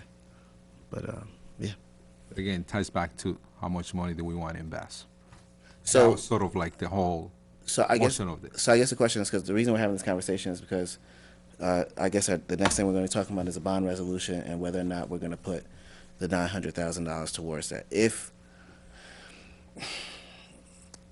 we were to, if everyone, if there was one more person who says, hey, we like the public use idea, and we did put the $900,000 towards it, would we have to wait to figure out what exactly are we doing, or could we get the ball rolling with the $900,000 first, and then the next year do something different? No, just keep in mind that, again, if my suggestion will be, if we are going to do that, if we want it looked into that, again, we have $100,000 allocated for the study of the design of the community center. If we're going to do this, I will say tie those two buildings and see what that means. Okay. Instead of waiting. Because I don't want to just I don't want to just spend $900,000 plus just to let it sit there. So when when Trustee Casada began the conversation, we then started to talk about the idea that some of this work might have to be bidded.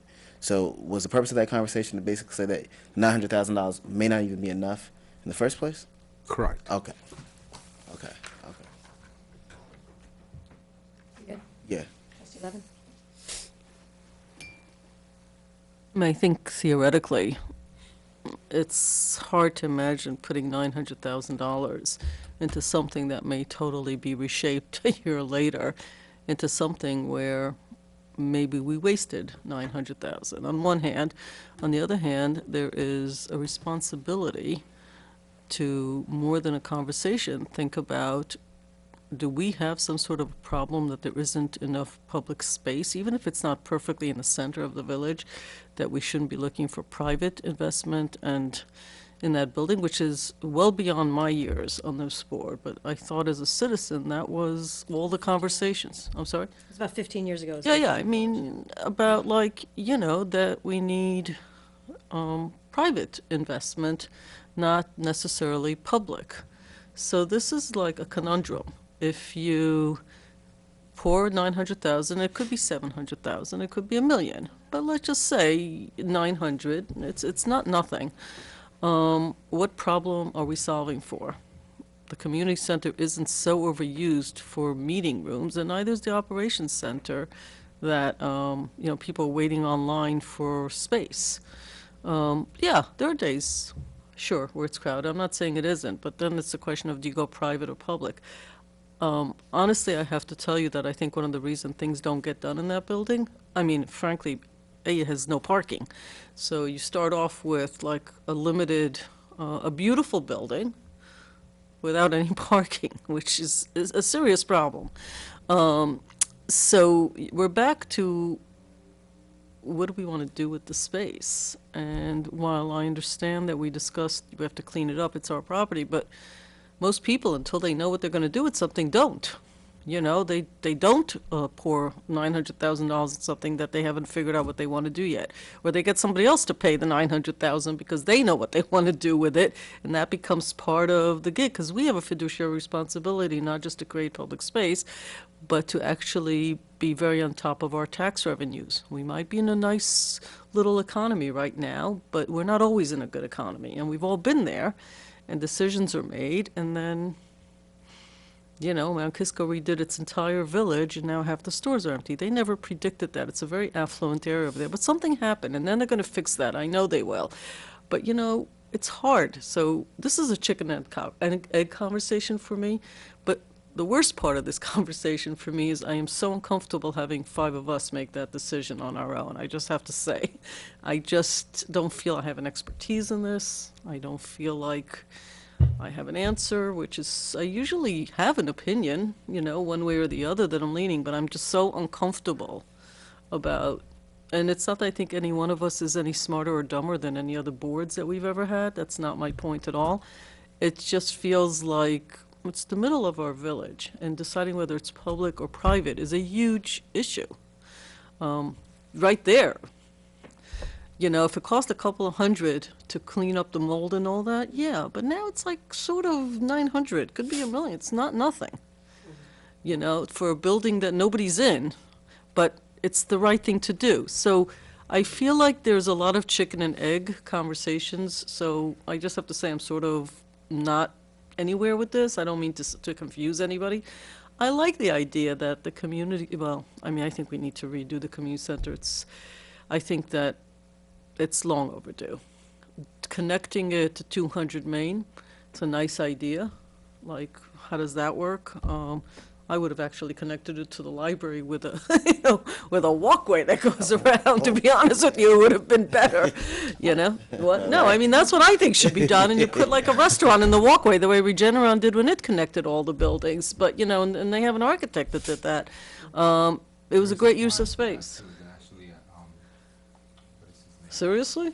There's he passed away. There's one of the old architects here in Peloton? Austin. Roger Peloton? Wow, no He kidding. he actually I not have seen that, but there's people that actually have seen. There's a bridge Well, because if you look, it's actually a very logical So connector. he had that. So And it's it was two there. community buildings. But the point is, I feel like I'm not really, No, I don't know if I want to say smart enough. I feel like, and then I feel that the minute we make a decision, there are going to be 82 people that call us, all over the age of 70, who are going to say, what is wrong with you people? Or did you not know that 20 years ago, this is exactly what we decided not to do? And we're going to sit there going, oh, man, really? I just don't know. I think this is really, really a great idea. I just don't know how to take it to the next level.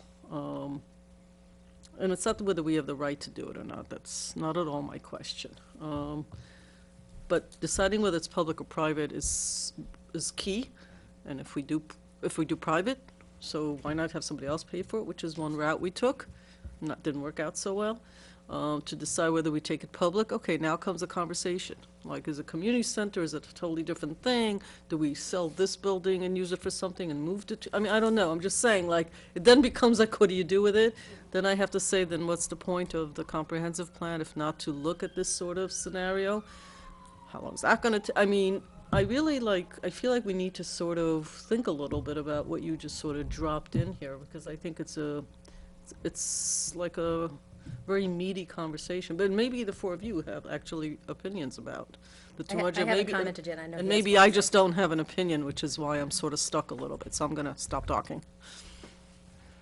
I mean, a lot was mentioned, and let me just first start off by saying it's great to see, at least this year, a renewed desire to just address that building. So I'll just start off by that. As far as what's on the agenda and what we voted on, which we knew was going to be subjective as to whether or not we followed through with it or not, was the immediate need is to address the building. And our engineer and the manager's office did their research, and before anything is done, whether it's whatever we choose to do with the building, whether it's us or someone else or whatever, that it would have to be remediated, and that no matter what gets done with it, it would have to be a shell first, and then a build out, and then whatever has to be done elsewhere. So as far as, so the decision that was made was, which I think now we're kind of considering a different one, which is fine, but is we made a decision to at least allow it to be a shell, because currently it's deteriorating even more, and its liability that was not caused by this board, but that now is the responsibility of this board. As far as accepting proposals from village board members, which by the way, yours was great. I don't think we're there yet, but we can be there yet if the board wants to start a process of, again, in a more structured way, look into whether we want to use it as a municipal purpose, whether we want to have a public-private partnership like in the past, whether we want to not do anything and try to give it away for $1, or, I mean, whatever that means, but that, you know, that kind of has to be done. And also, don't forget, it's a public building, right? So back to Rika's point, you know, do we want to start the process of public input with their electeds as to what they want to do with their building? But in the meantime, all that's going to take time, as it should, because it's a process, whether we use it as a municipal purpose or a private purpose or other, but does not address the issue of the remediation that is needed yesterday. So I'm open, and I think what you brought up was great, starting the year off addressing that building and tying it into potential other projects. That's how you develop a master plan. I do just want to touch on what you said.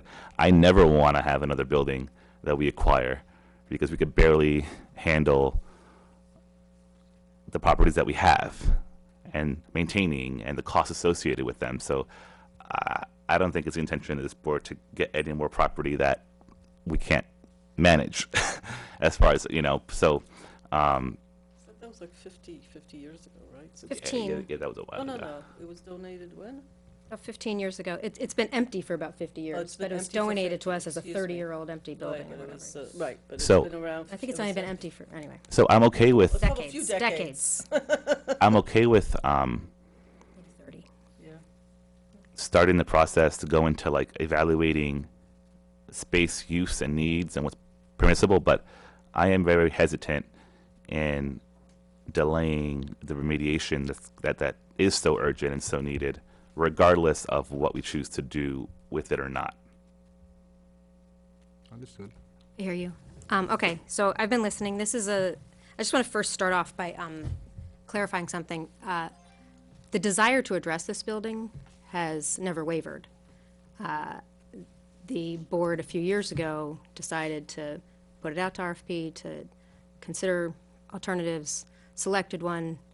It started, and then it didn't work out, and it's been in litigation ever since. And frankly, it's still in litigation, which Right. I have a question about before we wrap up this conversation. Right now, having this estimate and itemized, this $900,000 estimate is helpful. We haven't ever had this much of a clear understanding of what it would cost to get it to be then a usable space to build into.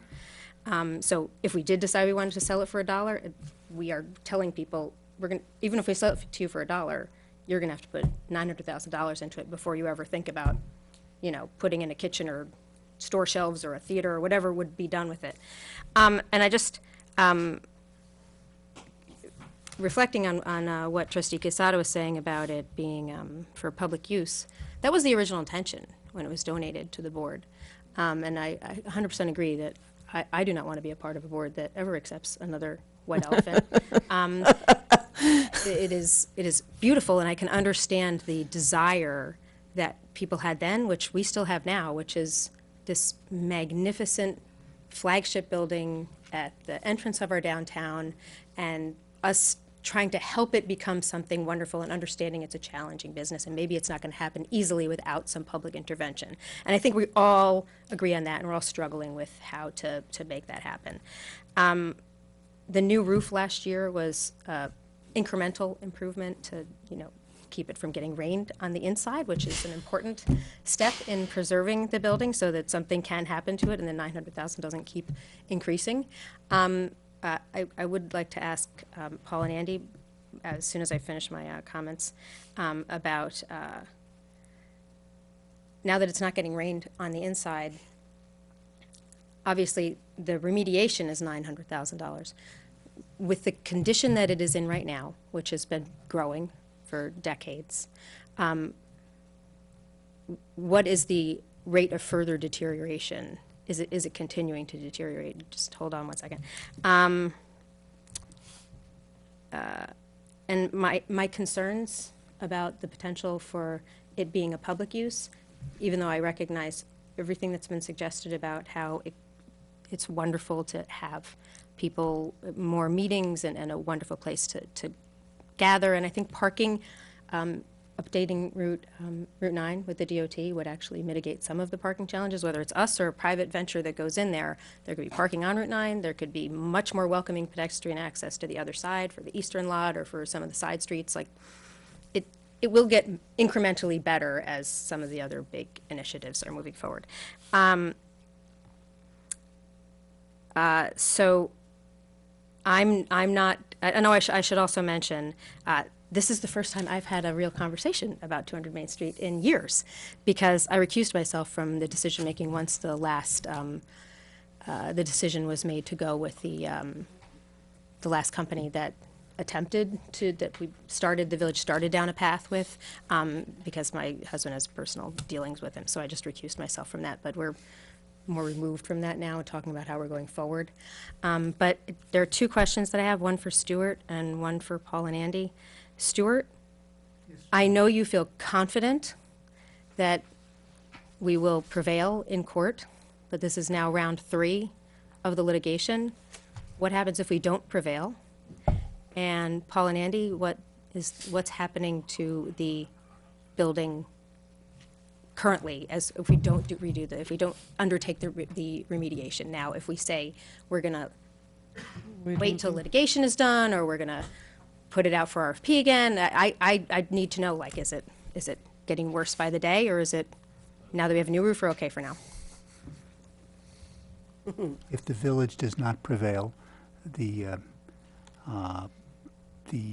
holder of the option to purchase would then continue with the process of getting planning board approval for his site plan and related work.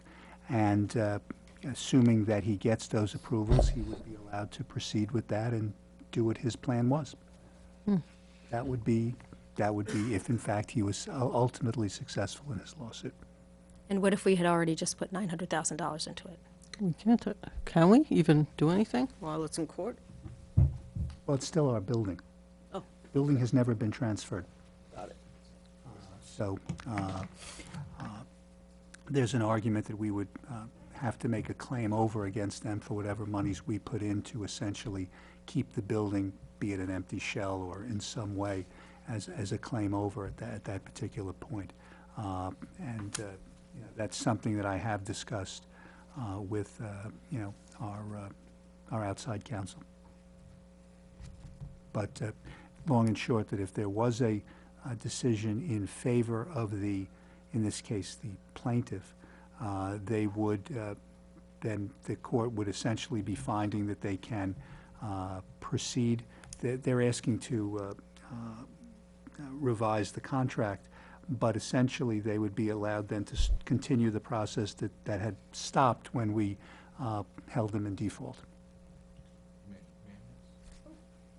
So you say this is the third time that we are in court on this particular... Their first two cases were dismissed. Okay. So let's say, like it was put out a few minutes ago, let's say we lose. They will proceed with the whole process. But my recollection was when we first engaged with this particular individual or corporation was that, we were given the building at that I cannot remember the number that we had agreed upon at that time, but it was based on the conditions of the building. So if we have to redo the contract, that number has to change and it has to reflect. If the board proceeds with the investment of $900,000 plus, that will be a reflection of the new contract, or no?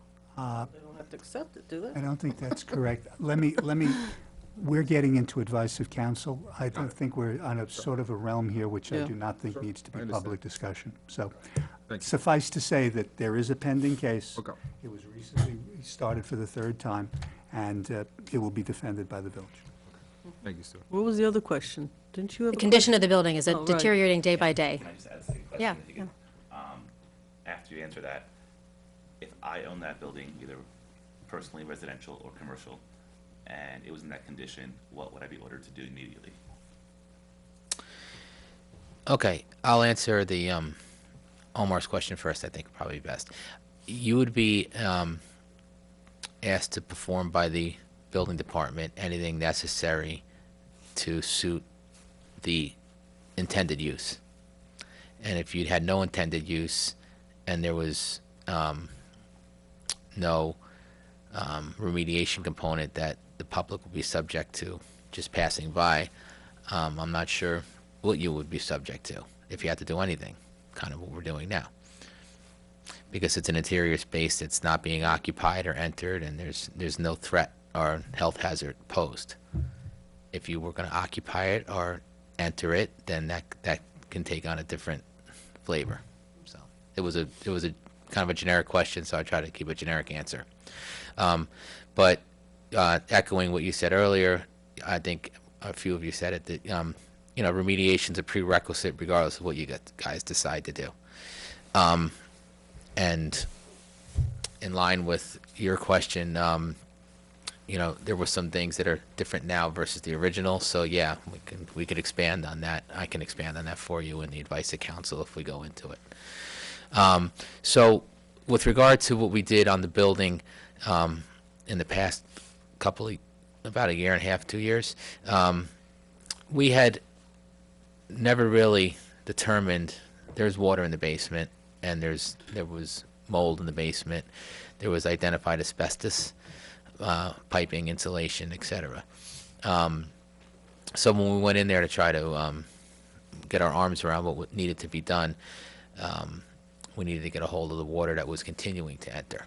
And at that point, we thought the immediate need would be the roof. So we presented that to the manager and got the go-ahead to do the restoration on the roof.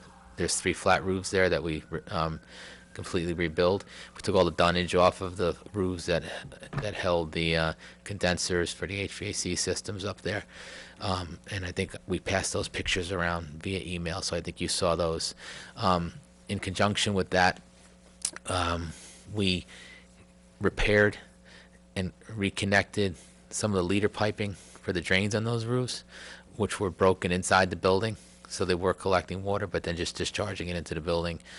And I think we really, we took a very large, I don't want to say 100% of the water issue, because maybe there's a slight groundwater issue, but I think the majority of it was coming through the leaking roof. So I can't say that water is entering like it was before. As far as the building continuing to, the situation continuing to get worse inside the building, it could be. We don't go in there anymore. I mean, we finished the roof, we determined what needed to be done, and now it's locked, and people shouldn't be going in there anymore. The estimate that was floated out there, probably it's coming up on over 6 months, maybe even closer to a year ago now. We went in there and started itemizing everything with the remediation contract. We went in and out of there multiple times to identify all the remediation components, and it's a pretty solid number. The 900 was actually ticked up a little bit for contingency. I think the estimate was, the design remediate estimate was something more along the lines of 7 and change. But then we sat down and thought about other things we might want to do after that, before we, more than, not a build out, but something that we might want to do to kind of put some temporary HVAC and air conditioning systems in there, so we don't get caught up again with another humidity and or cold issue. So we ticked it up to 900. As far as satisfying procurement, I'm not concerned with NICOM. I'm concerned with Council of the Village, Kahan. So what he says goes, and we were essentially, you know, the benefit of what we went through, which didn't cost us anything. This is really just an estimate produced out of potential work. So we have all that information now, so we can make an educated decision on how to proceed, which is a good thing. And regardless of how you decide to do it, to satisfy our procurement policy, we can take what we have, more likely than not with the same consultant that prepared it with the remediating contractors, and we would pass that through to you as a professional services contract to develop bid documents, and then we would bid it publicly, and the remediation contractors would come in and bid it, probably including the one that he worked with to do this design remediate proposal, and we'd have a number. It could be very close to what we have now. It could be more competitive. It could be a little more. You know, there's different things that that happen there. We'd also probably have to go in the building and look at it again, because we don't know what has transpired in the last 6 to 8 months inside the building as far as what needs to be remediated. But I could tell you that the estimate that was presented was not a dartboard estimate. It was a very detailed estimate that involved a lot of investigation and identification in that building. But I think it's important to bring up the fact that there's still mold growing in the windowsills, and the mold itself on the walls aren't going to stop, because the water and stuff in the basement was not remediated. It was just stopped from continuing to flow in. So it's still wet inside, and there's no heat, and there's no air in there. So there was, asbestos doesn't grow, but mold does, and it's going to continue to grow, and it was pretty significant. You can't go in there without a mask on. You have to mask up to go in. It's bad. With that said, who, and if we have. With that said, who and if we have has made a determination that it's even safe for our first responders to go into it if need be right now?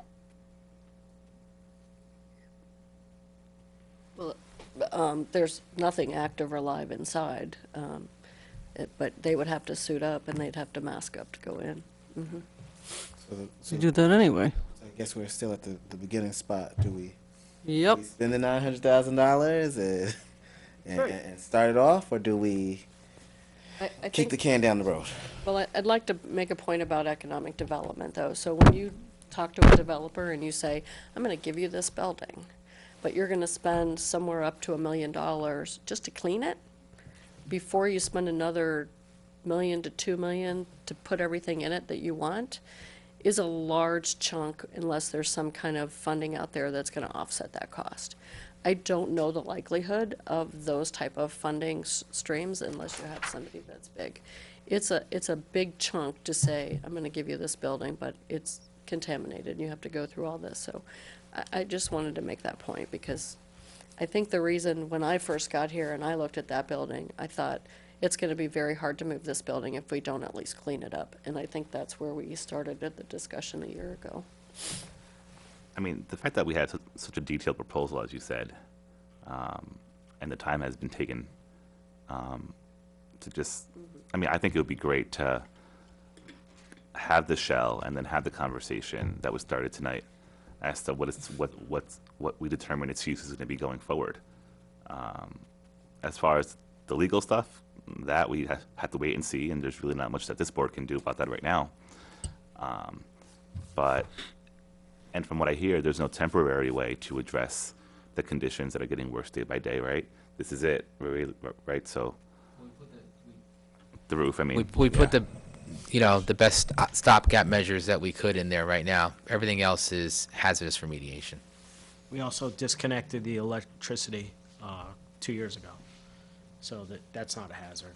The electricity's on the outside, so. And for the public's edification, the way we do the uplighting is from a special service that we had Con Ed run outside. And if you look at the building from the front, it's that plywood service connection on the left of the staircase there that Con Ed ran for us, because they could not or did not want to go into the building because they would not do any terminations in the cabinets in the basement. I'm just going to be clear. I didn't hear the engineer say it gets worse by worse every day. And I didn't hear that it was a hazard to anybody, since there's nobody in there, and that's to your point about what would happen if this was a private citizen. But I think there is an agreement that we need to do something about this, because it's been out there for a long time, and it needs to be addressed, and we need to sort of come up with some sort of direction, a plan, stake in the ground. I don't know. I'm not going to get into the legal thing. I don't know when that window closes, but I'm sure we'll be told at some point. Any of your thoughts? You've been working on this for a while. Do you have any opinions? Well, I mean, I'm just again- interested. I've never really asked you what you thought it should be. Paul, doesn't it get worse? I mean, if I'm wrong, then, I mean, given the analysis that the building has had, given the hazardous condition, doesn't that get worse day by day? Again, it's if we were going to go in there and do a remediation proposal again, I think a lot of the basis for the costs that were included in the proposal right now are existing, and like asbestos, unless something's happened in there that we're not aware of, is as it was last year. Items like mold and mildew and other items like that, you can't say until you go in there and look. It's as simple as that, and I don't think you'll get anybody to come in here and say otherwise. It's a So we don't day-by-day identification. So what is your opinion? I'm just curious. I mean, you can have no opinion. I'm fine, but you've been involved with this for years. No, I just thank you for. Not the safety issue I'm talking about, the No, I building. get it, the building itself, yeah. and it's not the first board to try to figure out what to do And there. you went It's, into a you know, manager and you looked at it, so I'm just curious. I think that again, it is. I'll echo a little bit of Debbie. It's a tough thing to market or even talk about an intended use in its present condition. And I think regardless of what you'd be asked to do as a private citizen or a commercial building owner, we are a village that has an issue, and pending the resolution of the court, we should address the issue. We should, we should walk the walk and remediate our issue. We did the roof for a reason, and it was the first step of allowing us to tackle the problem. And I think once we do that, and we're left with, making it analogous to a blank canvas, it's gonna, I think we're gonna maybe even have people approach us at that point, because there's a lot of people out there that don't know what's in there, what exists. All they hear is what they hear. You have a hazardous building in there. We don't want to touch that. It's, we need to go in there and say, you know what, we touched it, and it's fine, and it's appealing, and it has a beneficial use to someone out there, I'm sure. But it's a tough sell in its present condition. I think the board should seriously consider moving forward in some direction, either with doing it themselves or coming to an agreement with someone to say, this is what we know needs to be done, and this is part of your closing documents with the village if you're going to sell it. So regardless of whether it's public or private, so Manny, like your idea of knowing the intent of the building, it almost sounds like how much of a difference if it were public, we'd still have to do this. Maybe it's not exactly that amount, but it's probably very close, one way or the other. Okay. Okay. We've applied for grants to do this twice since I've been on the board, because it's an historic building. And we always think it's a good candidate, and we haven't won either of them, and that would have offset a good chunk of it. I'm having a lot of trouble spending nearly $1 million to remediate a building, which is why, obviously, the board a few years ago was trying to have it be a public-private thing and then eventually become a private thing. I also see so many financial burdens involved with continuing to own it. I mean, it's already cost us money. It's already cost us an incredible amount of staff time. It's been growing mold and mildew for decades. But then, maintaining our properties and staffing them is expensive when it's a simple property. This is not a simple property, even if it were fully remediated. And after we spend $1 million on remediating it, then we need to spend another 7 figures on making it useful. I just don't see that as something that we're going to be able to invest public funds to accomplish. So I love it it sounds lovely. I just don't see financially that as a viable option. I mean, we absolutely want it to be contributing to our vibrant downtown and our economic development, but using public funds to do it, I have a lot of trouble doing that. I have a lot of trouble with this $900,000 figure to do it, especially because we don't actually know what's going to happen in the litigation, though I know you are confident, and I am right there with you and hope that that's what happens. But if we put money into it and then somebody else gets it and we can't get the money back, then we'll feel that much more frustrated with our use of public funds. Is that possible, Stuart? That's advice. That's advice. Oh, that's advice? Advice, yeah. Later.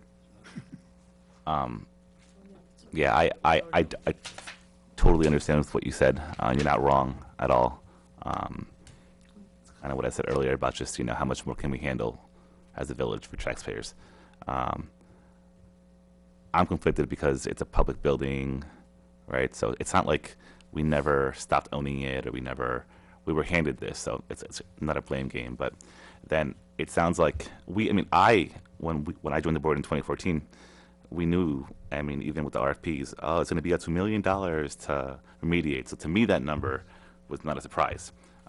Even when the people came to present to us, the number was around that number between 8 and 1 or past 1, but we never stopped being the owner of the building. So with that said, though, the next step would be then is considering the option of how to get rid of the building ASAP. That is no longer the village's responsibility. So whether that is giving it away for $1, whether that is in a couple of years, will it be structurally sound? Does it have to be demolished? Can it be demolished? And by the way, I'm not advocating for that at all. But But those are, I just, need to know, and not tonight, but like, what the actions will be. So if we all, or the majority, feels that they don't want to invest public funds in a public building due to an unfortunate litigation matter, then what do we do next in the meantime? And to me, that's kind of the next part of the conversation, if it goes that way. Our treasurer is here. Tom, would you mind approaching? I just want to ask you about the bond calendar, because you're coming to us next week. We're looking to, well, not next week, in 2 weeks, we're looking to pass a bond resolution for a number of items. This is like more than a third of it that's being asked for. There's a certain time of year when you go out to the bond market. Is that why, is this time sensitive? We usually go to the bond market we go to the bond market every year in September, October. Okay. We might be going sooner this year with a filtration plant project, depending upon when that project gets started. But regardless, we would probably still have to go to the bond market at some point. And that was part of the expectation when I was looking at the 2019 capital plan, was trying to figure out timing and what would be in the bond issue this year. So Which could also be one-year, BANs as well. So, if we took 200 Main Street, the $900,000, out of this list for moving the bond resolution forward next week, there'd still be an opportunity later on in the year to pass a resolution just regarding 200 Main Street, either perhaps when some things have been resolved or we've answered some further questions. Sure. Because if you usually go in September, maybe you'll go a little sooner. That's not March, that's not February, that's still some time, right? Or is there a lead up that I'm not aware of? After a bond resolution is passed, there's a permissive referendum period, and then there's an estoppel period. So generally, I look at like a 2-month window. So I can't issue the bonds unless the bond resolution has been passed 2 months in advance of the bond sale. Still, we're in January now. So, How much earlier do you think you might go for the water treatment facility? Well, it's in design right now. Actually, the design's complete, so the health department is reviewing the 100% design. It's going to take another at least 10 weeks before we get word back from them. Then we'll have to make the modifications of the notes that they marked up on the plans. And then once they approve the second rendering of the design, then we'll go out to bid. So it's probably at least 3 to 4 months out for going out to bid. which timing-wise, it looks like it almost corresponds with our, September, October bond issue. Correct me if I'm wrong, the extended time period to consider whether or not to authorize the bond to do it this way for the remediation to get a shell would be to give us time to decide what we're going to do with the building and if that's still an option we want. Like, what is the time for? Well, it would be really nice if the litigation were settled, Yeah, Agreed. That would be nice. Yeah. but we don't really control that calendar. Well, That sounds- we can discuss that. Okay. No, I just, Advice of counsel keeps I'm getting just- longer That's and longer. one of the issues, I think, to answer. I think that's, I would say that's like our number one biggest issue. But because once again, none of these issues or great ideas are new, and we just now have another reason to push it down the road. Another reason to once again push it down the road. About, because again, there was some questions that I think Stuart needs to at least help me understand and what that means. Sure, and he suggested there'd be advice of counsel later on, maybe tonight or next week, I guess, at some point, if anything. But we can always call for continuing business next week, or next time, or put this back into the agenda. As much as I would love to remediate some of the stuff on this particular building, I definitely have a concern. It's $1 million that we want to invest in this. And again, it goes back to the question, what is the board wants to do with this particular building? And also goes to the litigation part. So there's, at least in my end, there's a lot of stuff. As much as I would love to have the building back to the public, I guess, in a lot of ways. And that was my whole introduction early today about this particular building. But, you know, it's just me. It's not the board. I'm not the board. So I still need to figure it out what the intent is from the board moving forward at the same time. So I'm not sure if Tom is going to get an answer today. I could be wrong, but if we can have another opportunity to talk about this, you know, then we can definitely do that, and we'll have a little more information on the legal perspectives, I believe, and what, as a board, we can do. Duly noted, and that's totally understandable. My understanding, though, that but as I said, intents can change, and on this board they change very fast. So I'm okay with exploring, you know, different ways. So we have an intention, just that now we're just going to open it up for discussion to possibly have a proposal to change our intention, which is okay.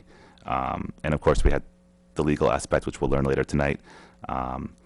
But I just want some clarity as to, cool, so we meet with the Corporation Counsel, we address our legal concerns, we address any particular other questions that are in matters of real estate and whatever, and personnel, that's an executive session. When all that is done, where does that lead? All the work that they have done all last year, that we voted on this year, last year for this year,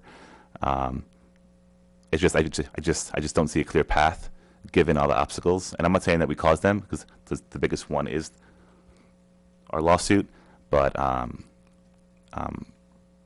and because we don't even, because the intention was to remediate, then discuss use. The new proposal, which is fine, is make a decision on use, then that will dictate how it's remediated, if it's remediated. So it affects it affects how we going forward, because there's no clear direction currently as of tonight. That's all. I agree with that assessment. There is no clear direction as of tonight. So, Debbie, what would be helpful, putting aside legal matters, you know, because there was a lot of conversation with respect to the $900,000. We know that you and your staff have brought the proposal to us in the budget session, and you have also just spoke about the reality of really getting a developer to come here to possibly put that kind of money into the project. So what would be helpful is to kind of draw a picture for us, right? The idea of us putting $1 million in, or $900,000, versus us luring a developer in, what the possible pilot may be, like, you know, all those things that you would have to do to lure a developer to kind of fix up the building. Because I think when we start talking about, you know, $900,000 here versus, you know, $7 million here, versus having to go through that process of luring an actual, you know, public-private partnership, you know, what does that look like? And then also just thinking about in past when we've done RFPs, you know, we've had people come here, they had one idea, right? And then sometimes we like to see different other ideas, right? So like sort of a reality check in the process of what, you know, to let us know how we're going to make this decision, you know. So if we're not going to do the $900,000, we're not going to put the money into the building, then what does that public-private partnership look like, and then how much is that really going to cost us in the long run, if there's a way to estimate that. Do we have an assessed value for that property? Pretty sure we do. I remember we All have. properties are assessed. We do. Like, I guess, I mean, Oh, there I was- receive the tax receiver's assessed value. I guess what I'm more interested in is No, a real estate assessment, an appraisal. Yes, an Yes, appraisal. Yeah, there is one. There is. Okay. I'm wondering how close to $900,000 it is.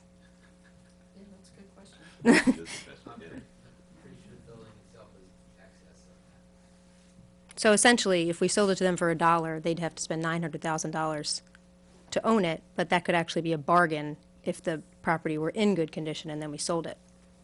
But not for $1. If we spend $900,000, I wouldn't want to sell it for $1. We get our money Not back. point.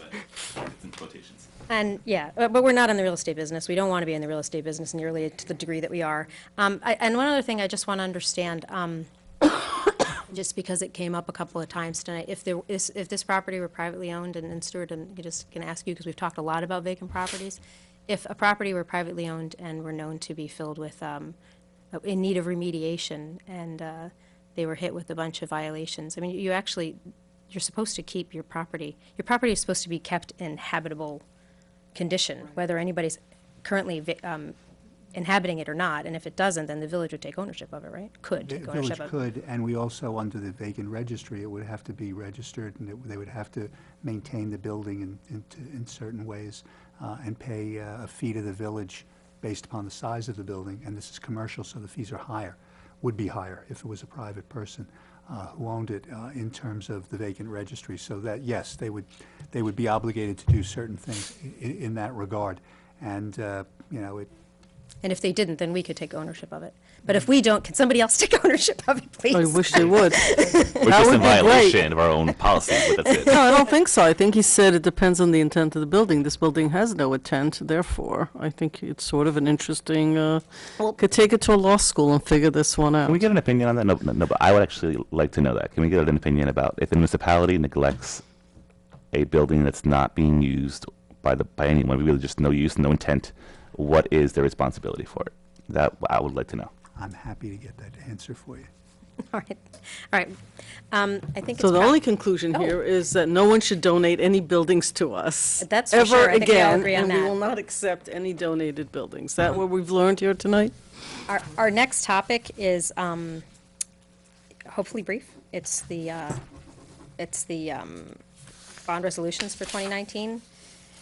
And maybe after that, we can take a brief recess. But there's some folks here who might want to recess when we, Where are we? really? 200 requests for a bond, Is that it? local No, law. yeah. At the bottom of the first page, I believe. What is this? We still have local law.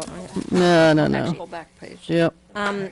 So let's see if we can address the bond resolution. So the question was already raised. If we move on to, are we okay? Is everybody okay with moving on to the bond resolutions discussion more broadly? Okay. If we move forward with this, but hold off on 200 Main Street as the portion. That's what has been suggested. So I have a question on the bond resolutions. So the village has a plan for capital improvements for 2019. We're asking them to pass the bond resolution authorizing us to start the process of doing the bonding. You had mentioned that we wouldn't actually go to the bond market until September, October? The bond sale, actually, I was thinking about it because last year we had the Moody's call the week right after Labor Day. So, it's pretty much early September that we have to actually know what it is that we're actually issuing the bond for. And the sale is actually somewhere around like before the middle of September. And then when would the money be accessible to us so that we could actually spend it on the items that we said we were going to do in 19? Actually, with the bond resolutions, it does allow the village to use our own savings account to pay for some expenses that might be in the works. Like, for instance, one of the bond resolutions here is for the new sanitation truck. If they're set to go and they order it and it's, received by June, we could use our own money to, pay the bill and then reimburse ourselves when the bond proceeds is received, which would be by the end of September. Okay. Thank you. Anyway, I had submitted a memo with the agenda packet that listed some of the larger items 2 weeks ago at work session, and last week at the legislative meeting, we had used fund balance for some of the smaller items, and the items that were recommended for bonding was for the backhaul, $400,000, a new sanitation truck, $250,000, also rehabilitation of an older sanitation truck with a new packer for $90,000. On resolution for the fire apparatus for one of the fire companies, $700,000. And the HVAC system upgrades at the police department, $250,000. And then I had listed the 200 Main Street for $900,000, which would be a separate bond resolution. So if that wasn't set to go at the next legislative meeting, you know, the bond resolution, I guess, could be held until the board would want to present it for a vote. Are you saying it would have been a separate bond resolution anyway, just because it's more than $500,000? It would be a separate bond resolution because it's not similar to the other items, like the vehicles could be combined together in a, you know, single bond resolution. Our bond counsel, you know, makes those decisions.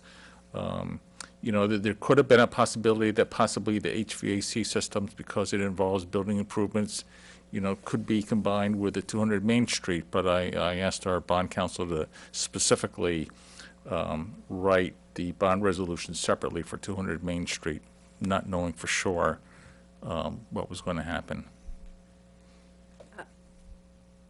But resolutions are subject to a public referendum when they exceed $500,000. Do we typically bond everything together? Because this obviously exceeds it, but individually, there's only 2 items on here that exceed it.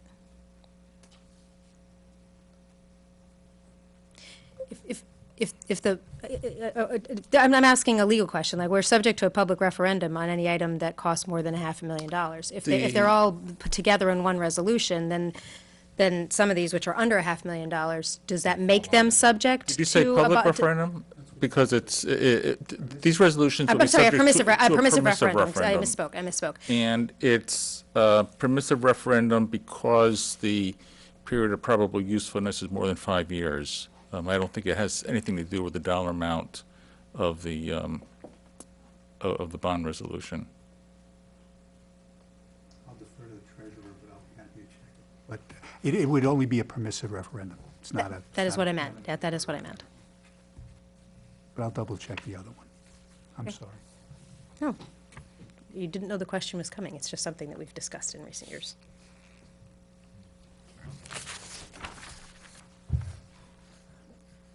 Okay. Carry on.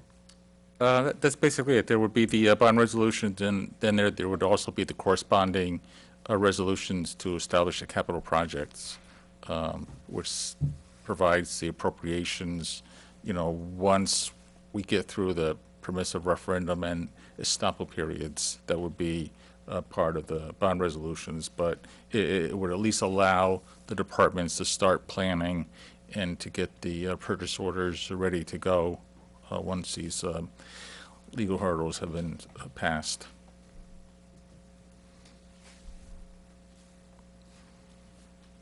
So what are we proposing for next week? You asked for all of this for next week. We had a lengthy conversation about 200 Main Street. Are we now saying we'll do it all but 200 Main Street, or? Well, these are going to be separate bond resolutions, or, you know, possibly the DPW items would be combined together, so there could be possibly be 4 separate bond resolutions. Each bond resolution has to be voted on individually. Okay. So if one of the bond resolutions didn't have this support of the board and didn't pass by the vote, it wouldn't be approved. So we're going to have 4 resolutions next week. You mean the On the Well, 6th. in On the 6th. 2 weeks. I'm not going to decide whether or not 200 Main Street is going to be on the agenda. I've asked our bond counsel to write a bond resolution. You know, somebody else is going to have to decide whether or not it will actually be on the agenda. Smart guy, Tom. I couldn't support it on February 6th, but I don't know if others feel very strongly that it needs to move forward right now. I don't know why it would, considering we're not going out to the bond market for another 8 months. We certainly have more than 2 months necessary for the legal process. Is there something I'm missing? Because there was an awful lot of questions that were raised tonight about, and it doesn't seem like there's a sense of urgency to pass this, other than Tom's doing a good job at getting all of his ducks in a row and moving us And I was forward. also and anticipating- getting everything set up for the year, and I appreciate that. But if we're not going to the bond market until I thought we were September, anticipating that, getting these items ready for like the construction season, for instance, if this was going to proceed this year. That was the plan, but he changed it, which is fine. Well, it's only January. Yeah, it changed in a month, so that's fine. I would say at this point, based on what I'm hearing, it will not be on the agenda. That's not necessarily true because, again, I believe that some information we may be able to get some information by the 6th. So, Maybe yes, no, in regards to advice of counsel in regards to 200 Main Street. Well, let's just separate it out. Advice of counsel would be in terms of the underlying litigation that's going on. Correct. From the bonding perspective, that's. No, I get that part, yes. I can always bring the board up to date. Because we can always do it as a continuing business if the board feels is appropriate at that time. So, and then we can just have a separate resolution in regards to this particular item. So, me personally, I don't see. yeah, I don't have a problem with all four resolutions being They on. said before. Yeah. Okay? I don't want to say, yeah, this is not going to happen on February 6th, so. We can always place it on the agenda and then Correct. Yeah, I think that's what he's saying. pass over.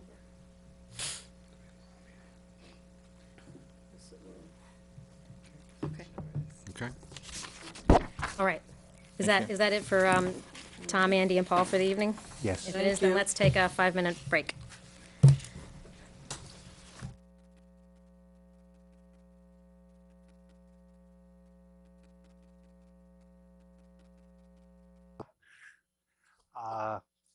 We now have a continuing discussion on proposed local law 1 of 2019. Prior to tonight's discussion, I want to thank Steve Dewey, who is here, the Landlord-Tenant Relations Council, and I think, Steve, we ultimately had a quorum. I think we had about 5 there. So they had a special meeting to review issues, and Trustee Quezada, as the liaison, was there tonight. And I think it was, my deputy Sonia Tanksley was there as well.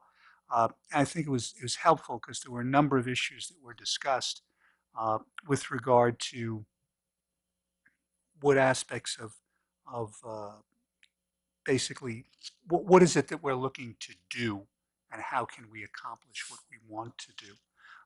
And some of those discussions were, essentially getting the tenants, making both tenants and landlords aware of various responsibilities and various rights. One of the things that Steve reminded me of is that there is a provision now in New York state law that if you are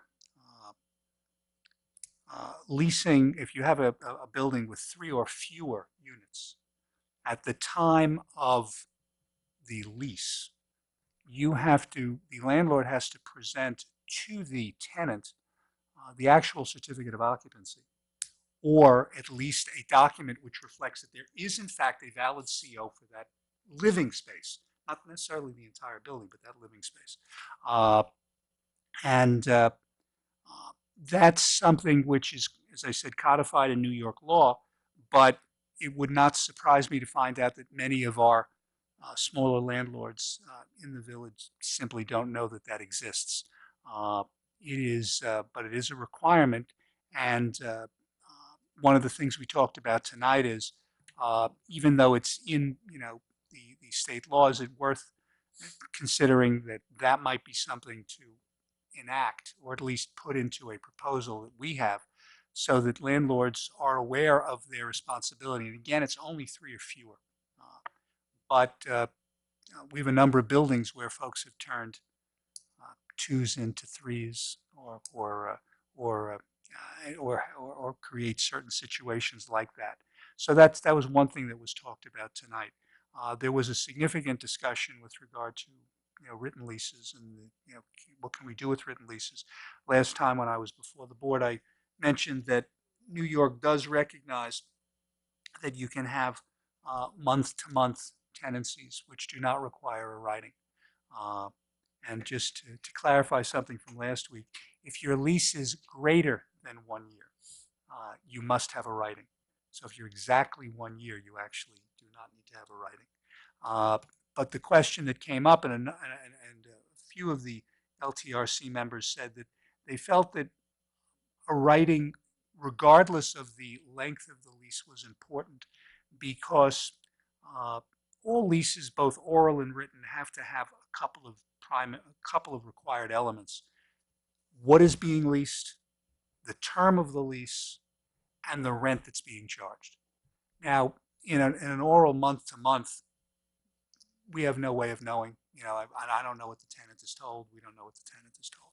So one of the suggestions tonight was that could we in fact require within the village and say you want to have a written, if you want to basically rent space within the rent residential space within the village of Ossining, regardless of the length of lease, you need to have it in a writing. What I want to be clear about is that New York does allow for oral leases. They always have. The question that was raised tonight by the LTRC is, could you, however, still say that we think in Ossining it's important that they be written leases? And that's, I will tell you, that is not, there is no jurisdiction in the state of New York, no municipality that requires that basically, in essence, says that yes, we know that you can have written leases, you can have oral leases, but we're going to require written leases. But that was something that the LTRC, at least tonight, Steve, I thought there were a couple of members who thought was somewhat important to do. That then got into a discussion of registries, and what that exactly would involve, and how far we would want to go with a potential landlord registry. Would it be to require that for a landlord to actually do business in the village in terms of rent, being a landlord? He has to register those particular units. There would be a fee per unit charge. Or is it simply that the landlord is going to advise the village, as is the case in most jurisdictions, although Trustee Quezada pointed out not the case in Mount Kisco, which does have a registry, and I believe Wappingers is another location. Wappingers Falls up in Dutchess has one. But in many other jurisdictions, what they call a registry is in effect simply an emergency contact information for the property owner, so that if the property owner is outside of, let's say, within 20 minutes of the building, he or she or it has to provide the name of someone who is literally within the 20-minute radius, so that they can respond to emergencies that are in the building. That's more of an emergency, if you want to call it registry. It's not a specific registry of the buildings. The other discussion that we had, one of the discussions also tonight, was a language discussion. Basically, if you're going to look at written leases, can you, require that leases be in, someone's language? And as Steve pointed out, using the phrase native language, which I have in here, could be a problem, because who's to say whose native language is that language? But one of the points with that is that also becomes a cost issue, potentially. Who becomes responsible for translating the lease? And what if the landlord is in fact not familiar with the language, doesn't speak Spanish, but simply uses a form Blumberg lease, which is the common type of lease? Who's responsible for doing that? Currently, it's basically the tenant is, if the tenant signs, it's presumed that the tenant understands what the tenant has signed. We know in many cases that's not the case. We see that, when I do building court calendars, or if you, in the past when I've done landlord-tenant calendars.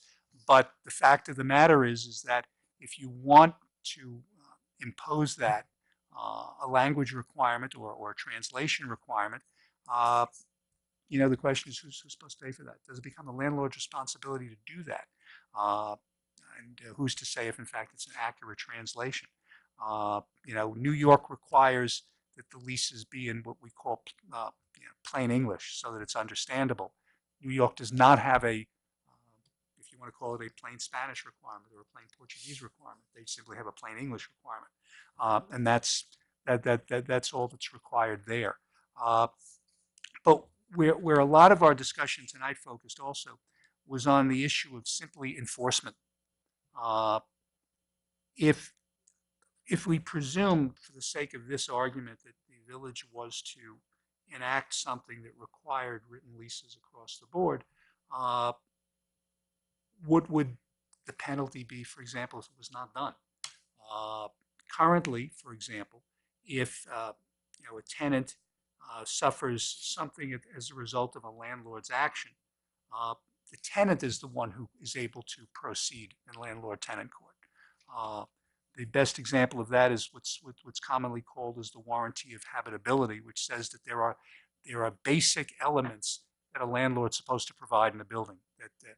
That particular unit is properly maintained. It's consistent with the code. It's consistent, let's say, with the zoning code. And if those things don't happen, if they don't provide hot water, if they don't provide heat, and they're supposed to, then the tenant could seek a rent abatement. But if there's no written lease, yes, you could, there could be a violation of the village code, but I'm not sure the enforcement of that doesn't really get us anywhere. Doesn't help anything. But one of the things that I had thought about and had some discussions with the LTRC was that even if there's not necessarily a requirement of a writing, we can require that the landlord, for example, provide a statement of landlord and tenant responsibilities to everyone who leases in that particular building, and that could be translated. That could be something. So, for example, the warranty of habitability that I just talked about, the requirement that if, in terms of how the building is to be maintained, the amount of heat that's supposed to be provided, the temperature that it's supposed to be provided, those are things that can be done. If it's an oral lease or month to month, how much notice you as the tenant can give. Have to give before you leave, and how much the landlord has to give to you. As I mentioned last week, it's actually different between out of the city and in the city because one says a month and the other says 4 weeks. So, and 4 weeks and a month are not the same in terms of how you do that. And that's something I think that can be, legislated by the board with the assistance of the LTRC to basically say this is something you have to provide this document to all of your tenants in the building. And you have to, affirm, be it on an annual basis or whatever, that you have in fact done that with all your tenants. You've given them this document, which essentially tells them this is, what they can do. Contact with the LTRC can be provided, so if they need to get to the LTRC, they can do that. I related a case tonight, which I'll vaguely refer to it, not specifically because it's not a complaint yet. But for example, tenant is in a building. Building is operated through a receiver. While the receiver is operating the building, they provide the tenant with a lease. The prior owner comes back in and takes over the building. That prior owner has now sent that tenant a new lease, which now has a fee for parking, which they did not have. And the tenant calls up and basically goes, which lease am I supposed to do? I mean, I signed a lease before. What am I supposed to do? There are certain things that can be put into these documents to be provided. That if a lease, particularly if it's written, that's a contract between the two of you, and that's good for the term that it exists. As I said, I get calls. I get at least 5 or 6 calls a week from people who have landlord-tenant issues on all different kinds of things.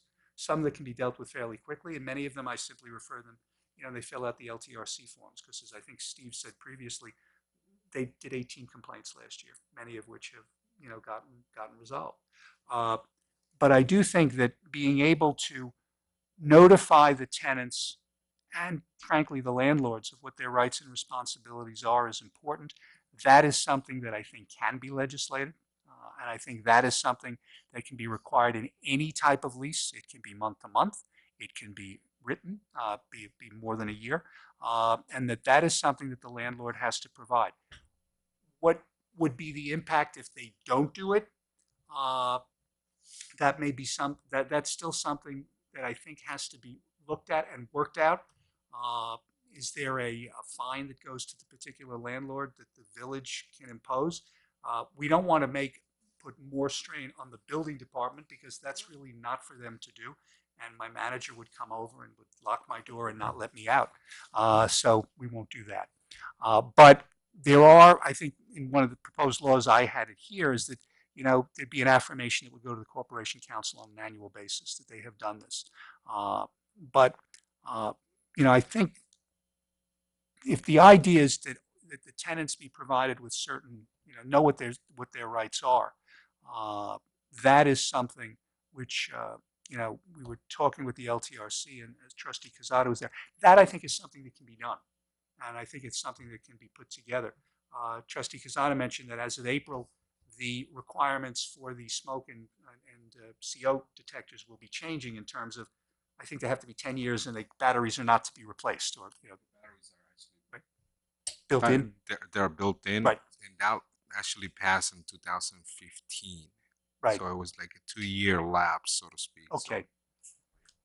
But those are things, that folks should know in terms of, where they are. And again, if you have 3 or fewer units, the tenant should be told that they can demand that they are provided with the CO, or at least a certificate that there is a CO. And now, with the Munis system up and running for the public, people can simply put the address in and see if there is, in fact, a legitimate CO for that building or for that particular location, but people wouldn't know to ask. Frankly, if I hadn't gotten an email about the ordinance, might not have seen it myself. So, I want to thank the assessor for sending that along to me.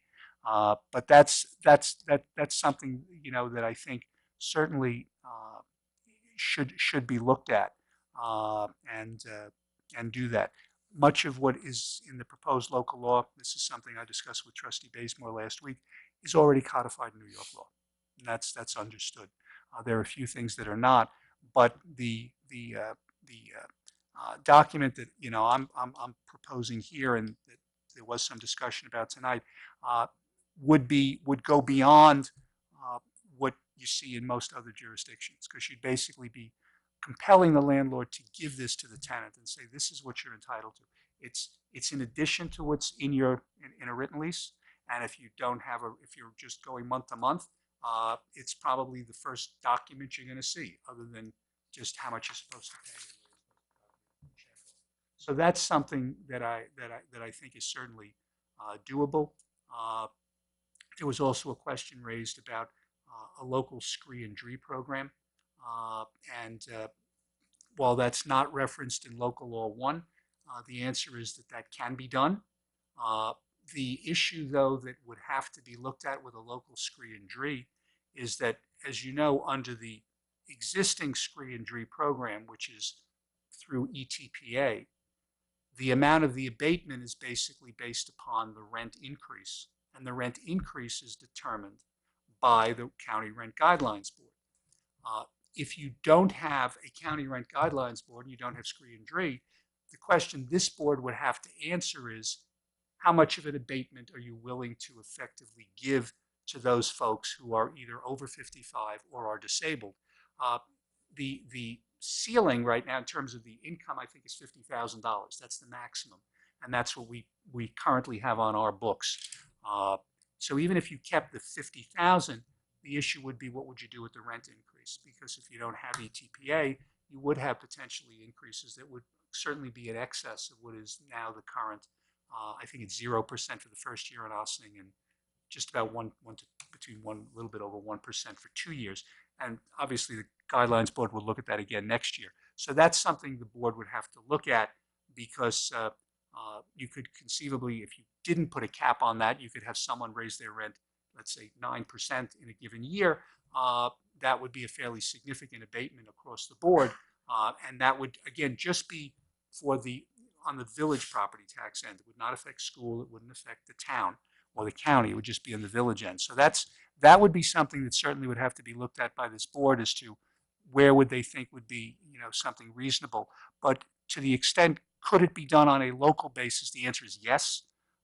It's not something that would just have to be through ETPA, but levels would have to be something that would have to be determined, by this board, and that would be obviously a critical factor there.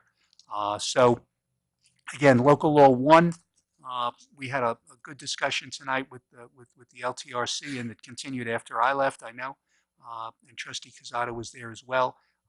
And I think that the idea of having something that can be given to the tenant by the landlord, and this also will tie into raising even more the profile of the LTRC, because they're in many ways an important role in this. When I get calls now, my first thing is just go to the website, fill out the form, and just send the form in. And then I send the form to Steve, and now it gets sent out to the various members who start dealing with it. This part of the LTRC's mission is not just resolving complaints, but is education. This dovetails directly into that, and helps with that. So I think that, I think that would become particularly important there. That regardless of month-to-month oral or or annual leases or every 2 years, you at least have the ability. You require that tenants are provided with this particular information, I've been working with Steve. Julie Johnson has been putting a lot of it together, and we've been exchanging emails in terms of what should be in that, if you want to call it, let's say, rights document, so to speak. There have been some comments back and forth, but that's something that I know they're very interested in working on, I think would be a major step in advancing the LTRC's mission, but also helping the folks on the ground. So I know it's not directly local law 1, but it is where we've been going. And I did want to also, bring up the issues with regard to the local scree and dree, because that I think becomes a very big issue as to where would that potential cutoff be. Theoretically, you could tie it into what is the County Rent Guidelines Board, even if you're not following the Rent Guidelines Board in terms of that's your cap. You could follow to any index, right? You could set any index. That's correct. But I think you'd have to have some index set, plus Right, whatever, understood. plus whatever your cap is in terms of income. That would be the two requirements. Guidelines will explain what that means. What do you mean by that?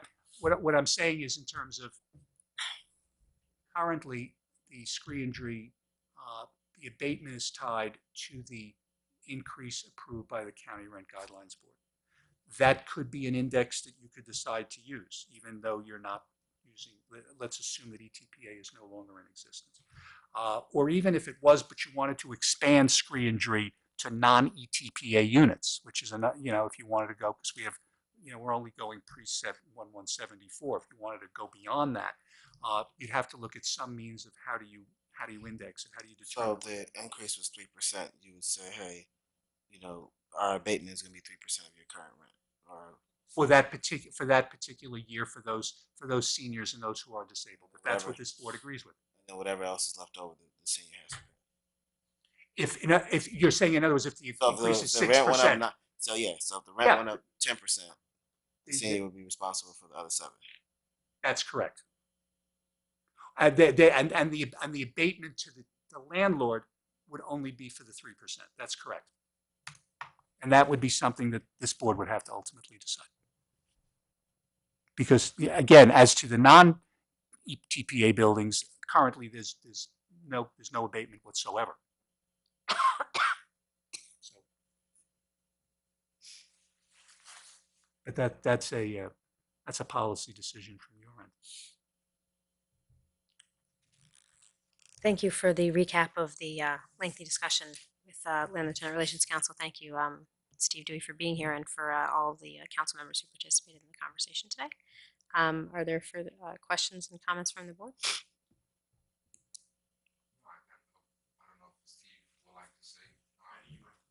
So I'm not sure if Steve would like to say something.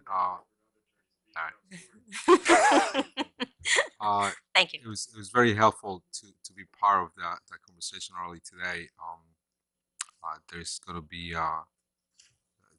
they're gonna be obviously they're gonna look into what we actually have said, what was presented, what Stuart was there was definitely give a whole description of what this could be. So there are going to be some continuous discussions in regards to what this law potentially could be.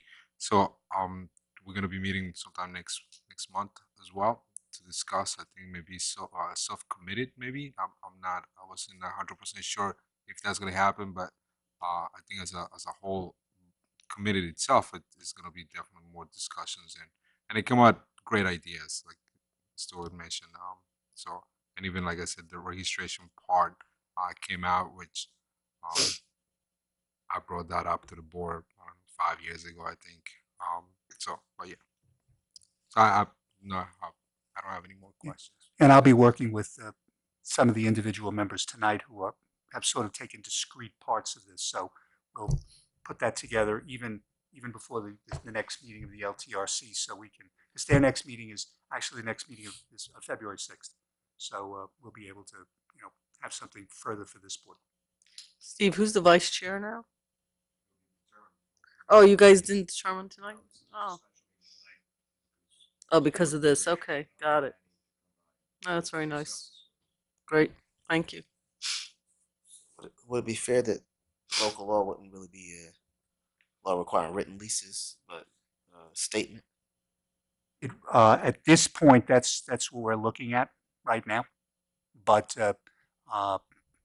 TBD, that may change. But right now, we're looking at something which basically has to be provided to them, to all tenants, regardless of the nature of their lease.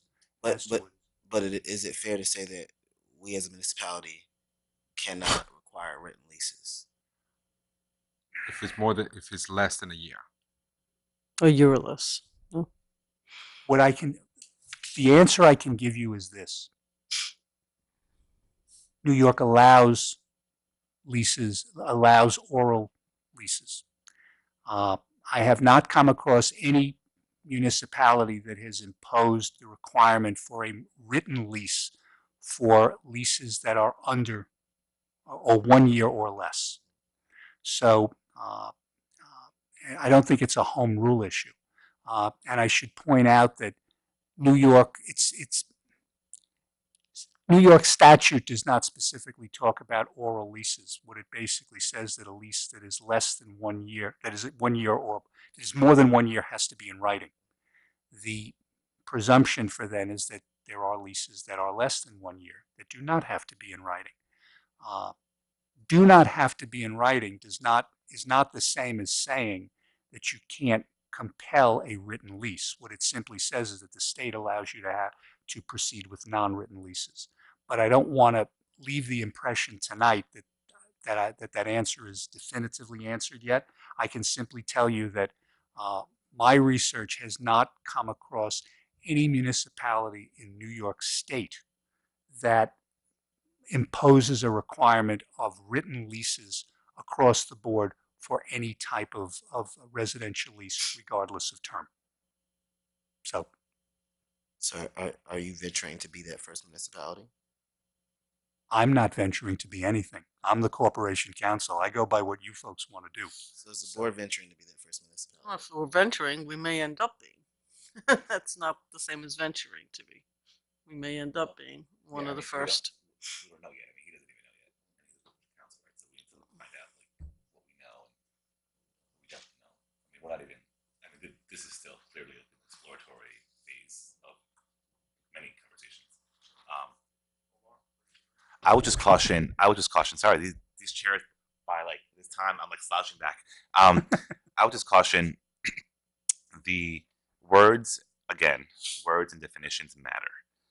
So terms of a lease, which are the terms of your contract, are different than the rights that are included in your lease and how those will be enforced or the mechanisms used to enforce those rights. Correct. And the resources given upon to you if those rights are infringed on. So I think that's the most dangerous part of having a statement versus something with real teeth. Any other questions or comments for Corporation Counsel? Okay. Why don't we We can be back try and with get some more answers and at the next work continuing session? business at the next, or we can even, if you want to I continue. think next week's probably going to be pretty long. Why don't we just plan on the next work 13th? session? Can I make a suggestion? Can we invite someone from the Westchester County Rent Guidelines Board to explain to us how that board works? It's not just about indexes. It's their whole process and why it operates the way it does. I think it'll be a good education for this board, since we are going to be the only one in the state looking into alternatives, just to have a better understanding of what that would look like at the municipal level. I don't think anybody's proposing that we have a rent guidelines board. Well, the conversation tonight was that we would consider ultimately being that type of entity, but amongst ourselves. No, it wasn't. That's not what he said. No, you said that if we do our own version of ScreenDree, we wouldn't need, there wouldn't be an oversight agency that would be determined by the board. No, but the Westchester, the county rent guidelines. That's only for ETPA. Yeah, I get that. ETPA, but my point is, what I was saying was that the issue was the board has to make a decision as to how much of an increase they're willing to. They're the entity that determines. But program. that's but the Westchester County Rent Guidelines Board is they determine rent increases. This is not a rent increase. Yeah. You're not looking at that. This is just basically what that percentage would be. The board wants to have someone in from WCRGB. That's fine. I kind of meant just to really see the operations and procurement, just when it comes to all those programs and why they've been run that way, ways to operate it. We're not a leader in it, so clearly we have to educate. Look at our past two conversations show that we're not even at the point to even have a full conversation on this. So I just, more education and more experts at this table will be best. I'm not disagreeing with that. My only point of that is I think we may be talking at cross purposes here, because I'm not really talking about a county. I'm not talking about a Village of Ossining Rent Guidelines Board.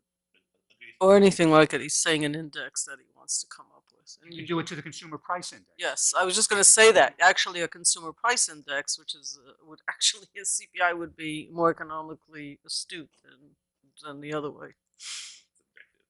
Also, that the reference to the Westchester County Rent Guidelines Board as an index wasn't related to Local 1. It was related to any potential discussion about if we were going to do altogether something else. Right. Yeah. Okay. So. February 13th. Thank you. Next, thank you, Steve. Thank you, So Steve. I'm sorry. Can you prepare something in writing? Because you gave an oral presentation about what was at the Landlord Tenant Council, and I would like to see what this statement actually is, a definition of habitability and all these things that you are thinking about compiling. For the 13th, I'm happy to have something for you. Can you have something before that, though? Because I think this is like I'll have something for you. Well, I need to also communicate with the LTRC folks, because they're the ones we're working on this sort of together. I will have something for you before the 13th to sort of look at a draft of the kind of statement we're talking about. Absolutely. Okay. That won't be a problem. Okay. Okay. Release of Harbor Square performance bond. Yes, thank you, Mayor. Previously, this board approved the release of the payment bond, which has been taken care of. And I should also point out that I received communication from Harbor Square today that the village will be receiving probably by early next week a check for just under $19,000 from Ginsburg Development. That's for the mortgage recording tax and some sales tax, which have, now that it's all done, now they Yeah. The So, mortgage recording tax? correct. Oh, my goodness. People have been living in there for years now. I know, but yeah, that money is being paid. Man, I wish They're I had that kind of delay in my cutting that check. Well, taxes I had to pay when I but what mortgage. this, You're Mount Martin. But what this is for is there was a performance bond. The bond is in the amount of $526,325.70. It's been confirmed by our consulting engineer, Kellard Sessions, that all the work is done and that the bond can now be basically released. And we just, I wanted to present a resolution to the board at the February 6th session, which basically will allow, for the completion of the paperwork to release that performance bond. Again, the amount of the bond is just under $530,000, but it has been confirmed that all that work is done and is completed in full. So we are able to agree to the release of the bond. It's fine to me. Okey dokey. No questions. We don't have any justification to hold on to. We're Nope, not I using it just- for, it was just sitting in the bank anyway, right? Just thought well, actually, it's a performance bond, which means it's a bond they took out and they are paying each year. So it's not something we're even Oh, holding. we're letting them spend less money going forward. Yeah. So we don't have any justification for having them waste their Right. money, is what you're saying. So Okay. Yep. I'll prepare that. Thank you. Last, folks, we have 3 cabaret licenses, all of which have been vetted, all of which are vetted by both building and police. These are all renewals of prior cabaret licenses. One is for Tierras Tropicales, the other one is for the Elks Lodge, and the last is for Good Choice Kitchen. I can just so you know, last year, Good Choice Kitchen, they were granted a license and to operate the cabaret 7 days a week between 5 p.m. and 11 p.m. Actually, looking at this year's application, they're looking at Monday to Saturday, so it's basically just about the same, and the time appears to be the same. So that was for Good Choice. With regard to the Elks Lodge, last year this board approved Friday through Sunday and Tuesday from 4 p.m. until 2 a.m. And according to Johnny G, they're looking for Thursdays, alternate Saturdays, and as well as Fridays. And he has from 6 p.m. to 11 p.m. But again, we've given everybody a 2 a.m. cutoff just so. He's asking for less than last year. He looks like he's asking for And less. alternate days and like Yeah, it was fewer a Can I hours. suggest that just, I just Yes. don't Give him what he understand. got last year. yes. Okay, I'm just. Because if they change their plans, they do it on I the know. third Saturday. I We're not know. gonna. We're gonna I give him what just they don't got. even Shut it down. I And don't Tierras, understand why people keep asking for less than they can Yeah. get. Tierras and make us go Tropical- through all and this. Tierras Tropicales was granted also last year. And as I said, all 3 were approved by both police and building. So I would ask to present 3 resolutions to the board so we can get these cabaret licenses taken care of. Absolutely. I would just Okey-dokey. also say it's already the we're well into January, and our renewal process. These are all renewals. They've all done it. It was but they have to go through the exact same process every year. They get approved the first year, and then they have to do the exact same submission of every form, of every drawing, of every. Can we? And Well- not tonight. We won't figure it out. Can- Well, Yeah, can there's we? there's a few things that, Yeah. one of the things that the manager and I have talked about is, for example, if it's a renewal, it could well be that it could be a manager sign-off unless there is some reason. I should point out that with regard to one of these applicants, and I won't mention which one, their initial building department inspection was a fail. So That's then different. they had to come back, and that delayed the process. So that just comes into play. But the turnaround, I'm just trying to look, for example, one of these was filed with the clerk on the 27th of December. So Pretty turnaround, good, because you got the know, holiday there. And That's fine, but But- I guarantee you, if we looked through this and thought of some elements we could streamline, we could find. well, some. one of the ideas is that if it is a renewal and it's effectively the same as we do Ditto. this, we do this now, for example, for the Sidewalk one-day cafe. cabarets. which is basically, the manager can sign off. So it may be The something. coming to think us about. is not what's slowing it down, because we meet every week. Right. So it's the application process that needs to be streamlined. Okay. I mean, the fact is that the police and building actually turn them around pretty fast. So it's, one of the things that happens, just so you know, is, for example, the tenant is required to provide a letter from the owner that they're permitted to file important. the application. More times than not, I have my paralegal sending out a reminder letter. And that's not something I want to basically just go year to year. I think that you really need to have that permission, because sometimes the owner actually changes. It's a different ownership for the building. And that letter sometimes takes time. A lot of these have gotten better, and they actually submit it now at the beginning. But I'd say at least 6 out of 10 of these, we have to write and say, we need the letter, we need the letter. And, technically, without the letter, the application really shouldn't even go through. But what we've done is at least try to push as much as we can. With the building department, it's a matter they get the inspector over pretty quickly. If they fail the first inspection, I got to come back. So Is it possible that a business would not know if they had a new owner? Highly unlikely, because So then- who they paying to? So then is it, if they had to sign something that says, this is all the same building owner as last time, then do we really need them to contact the owner and get the? Same 20 forms that you gave the previous year with the same Yeah. application. Oh, Hasn't no, changed this year. Yeah. In terms of the Yeah.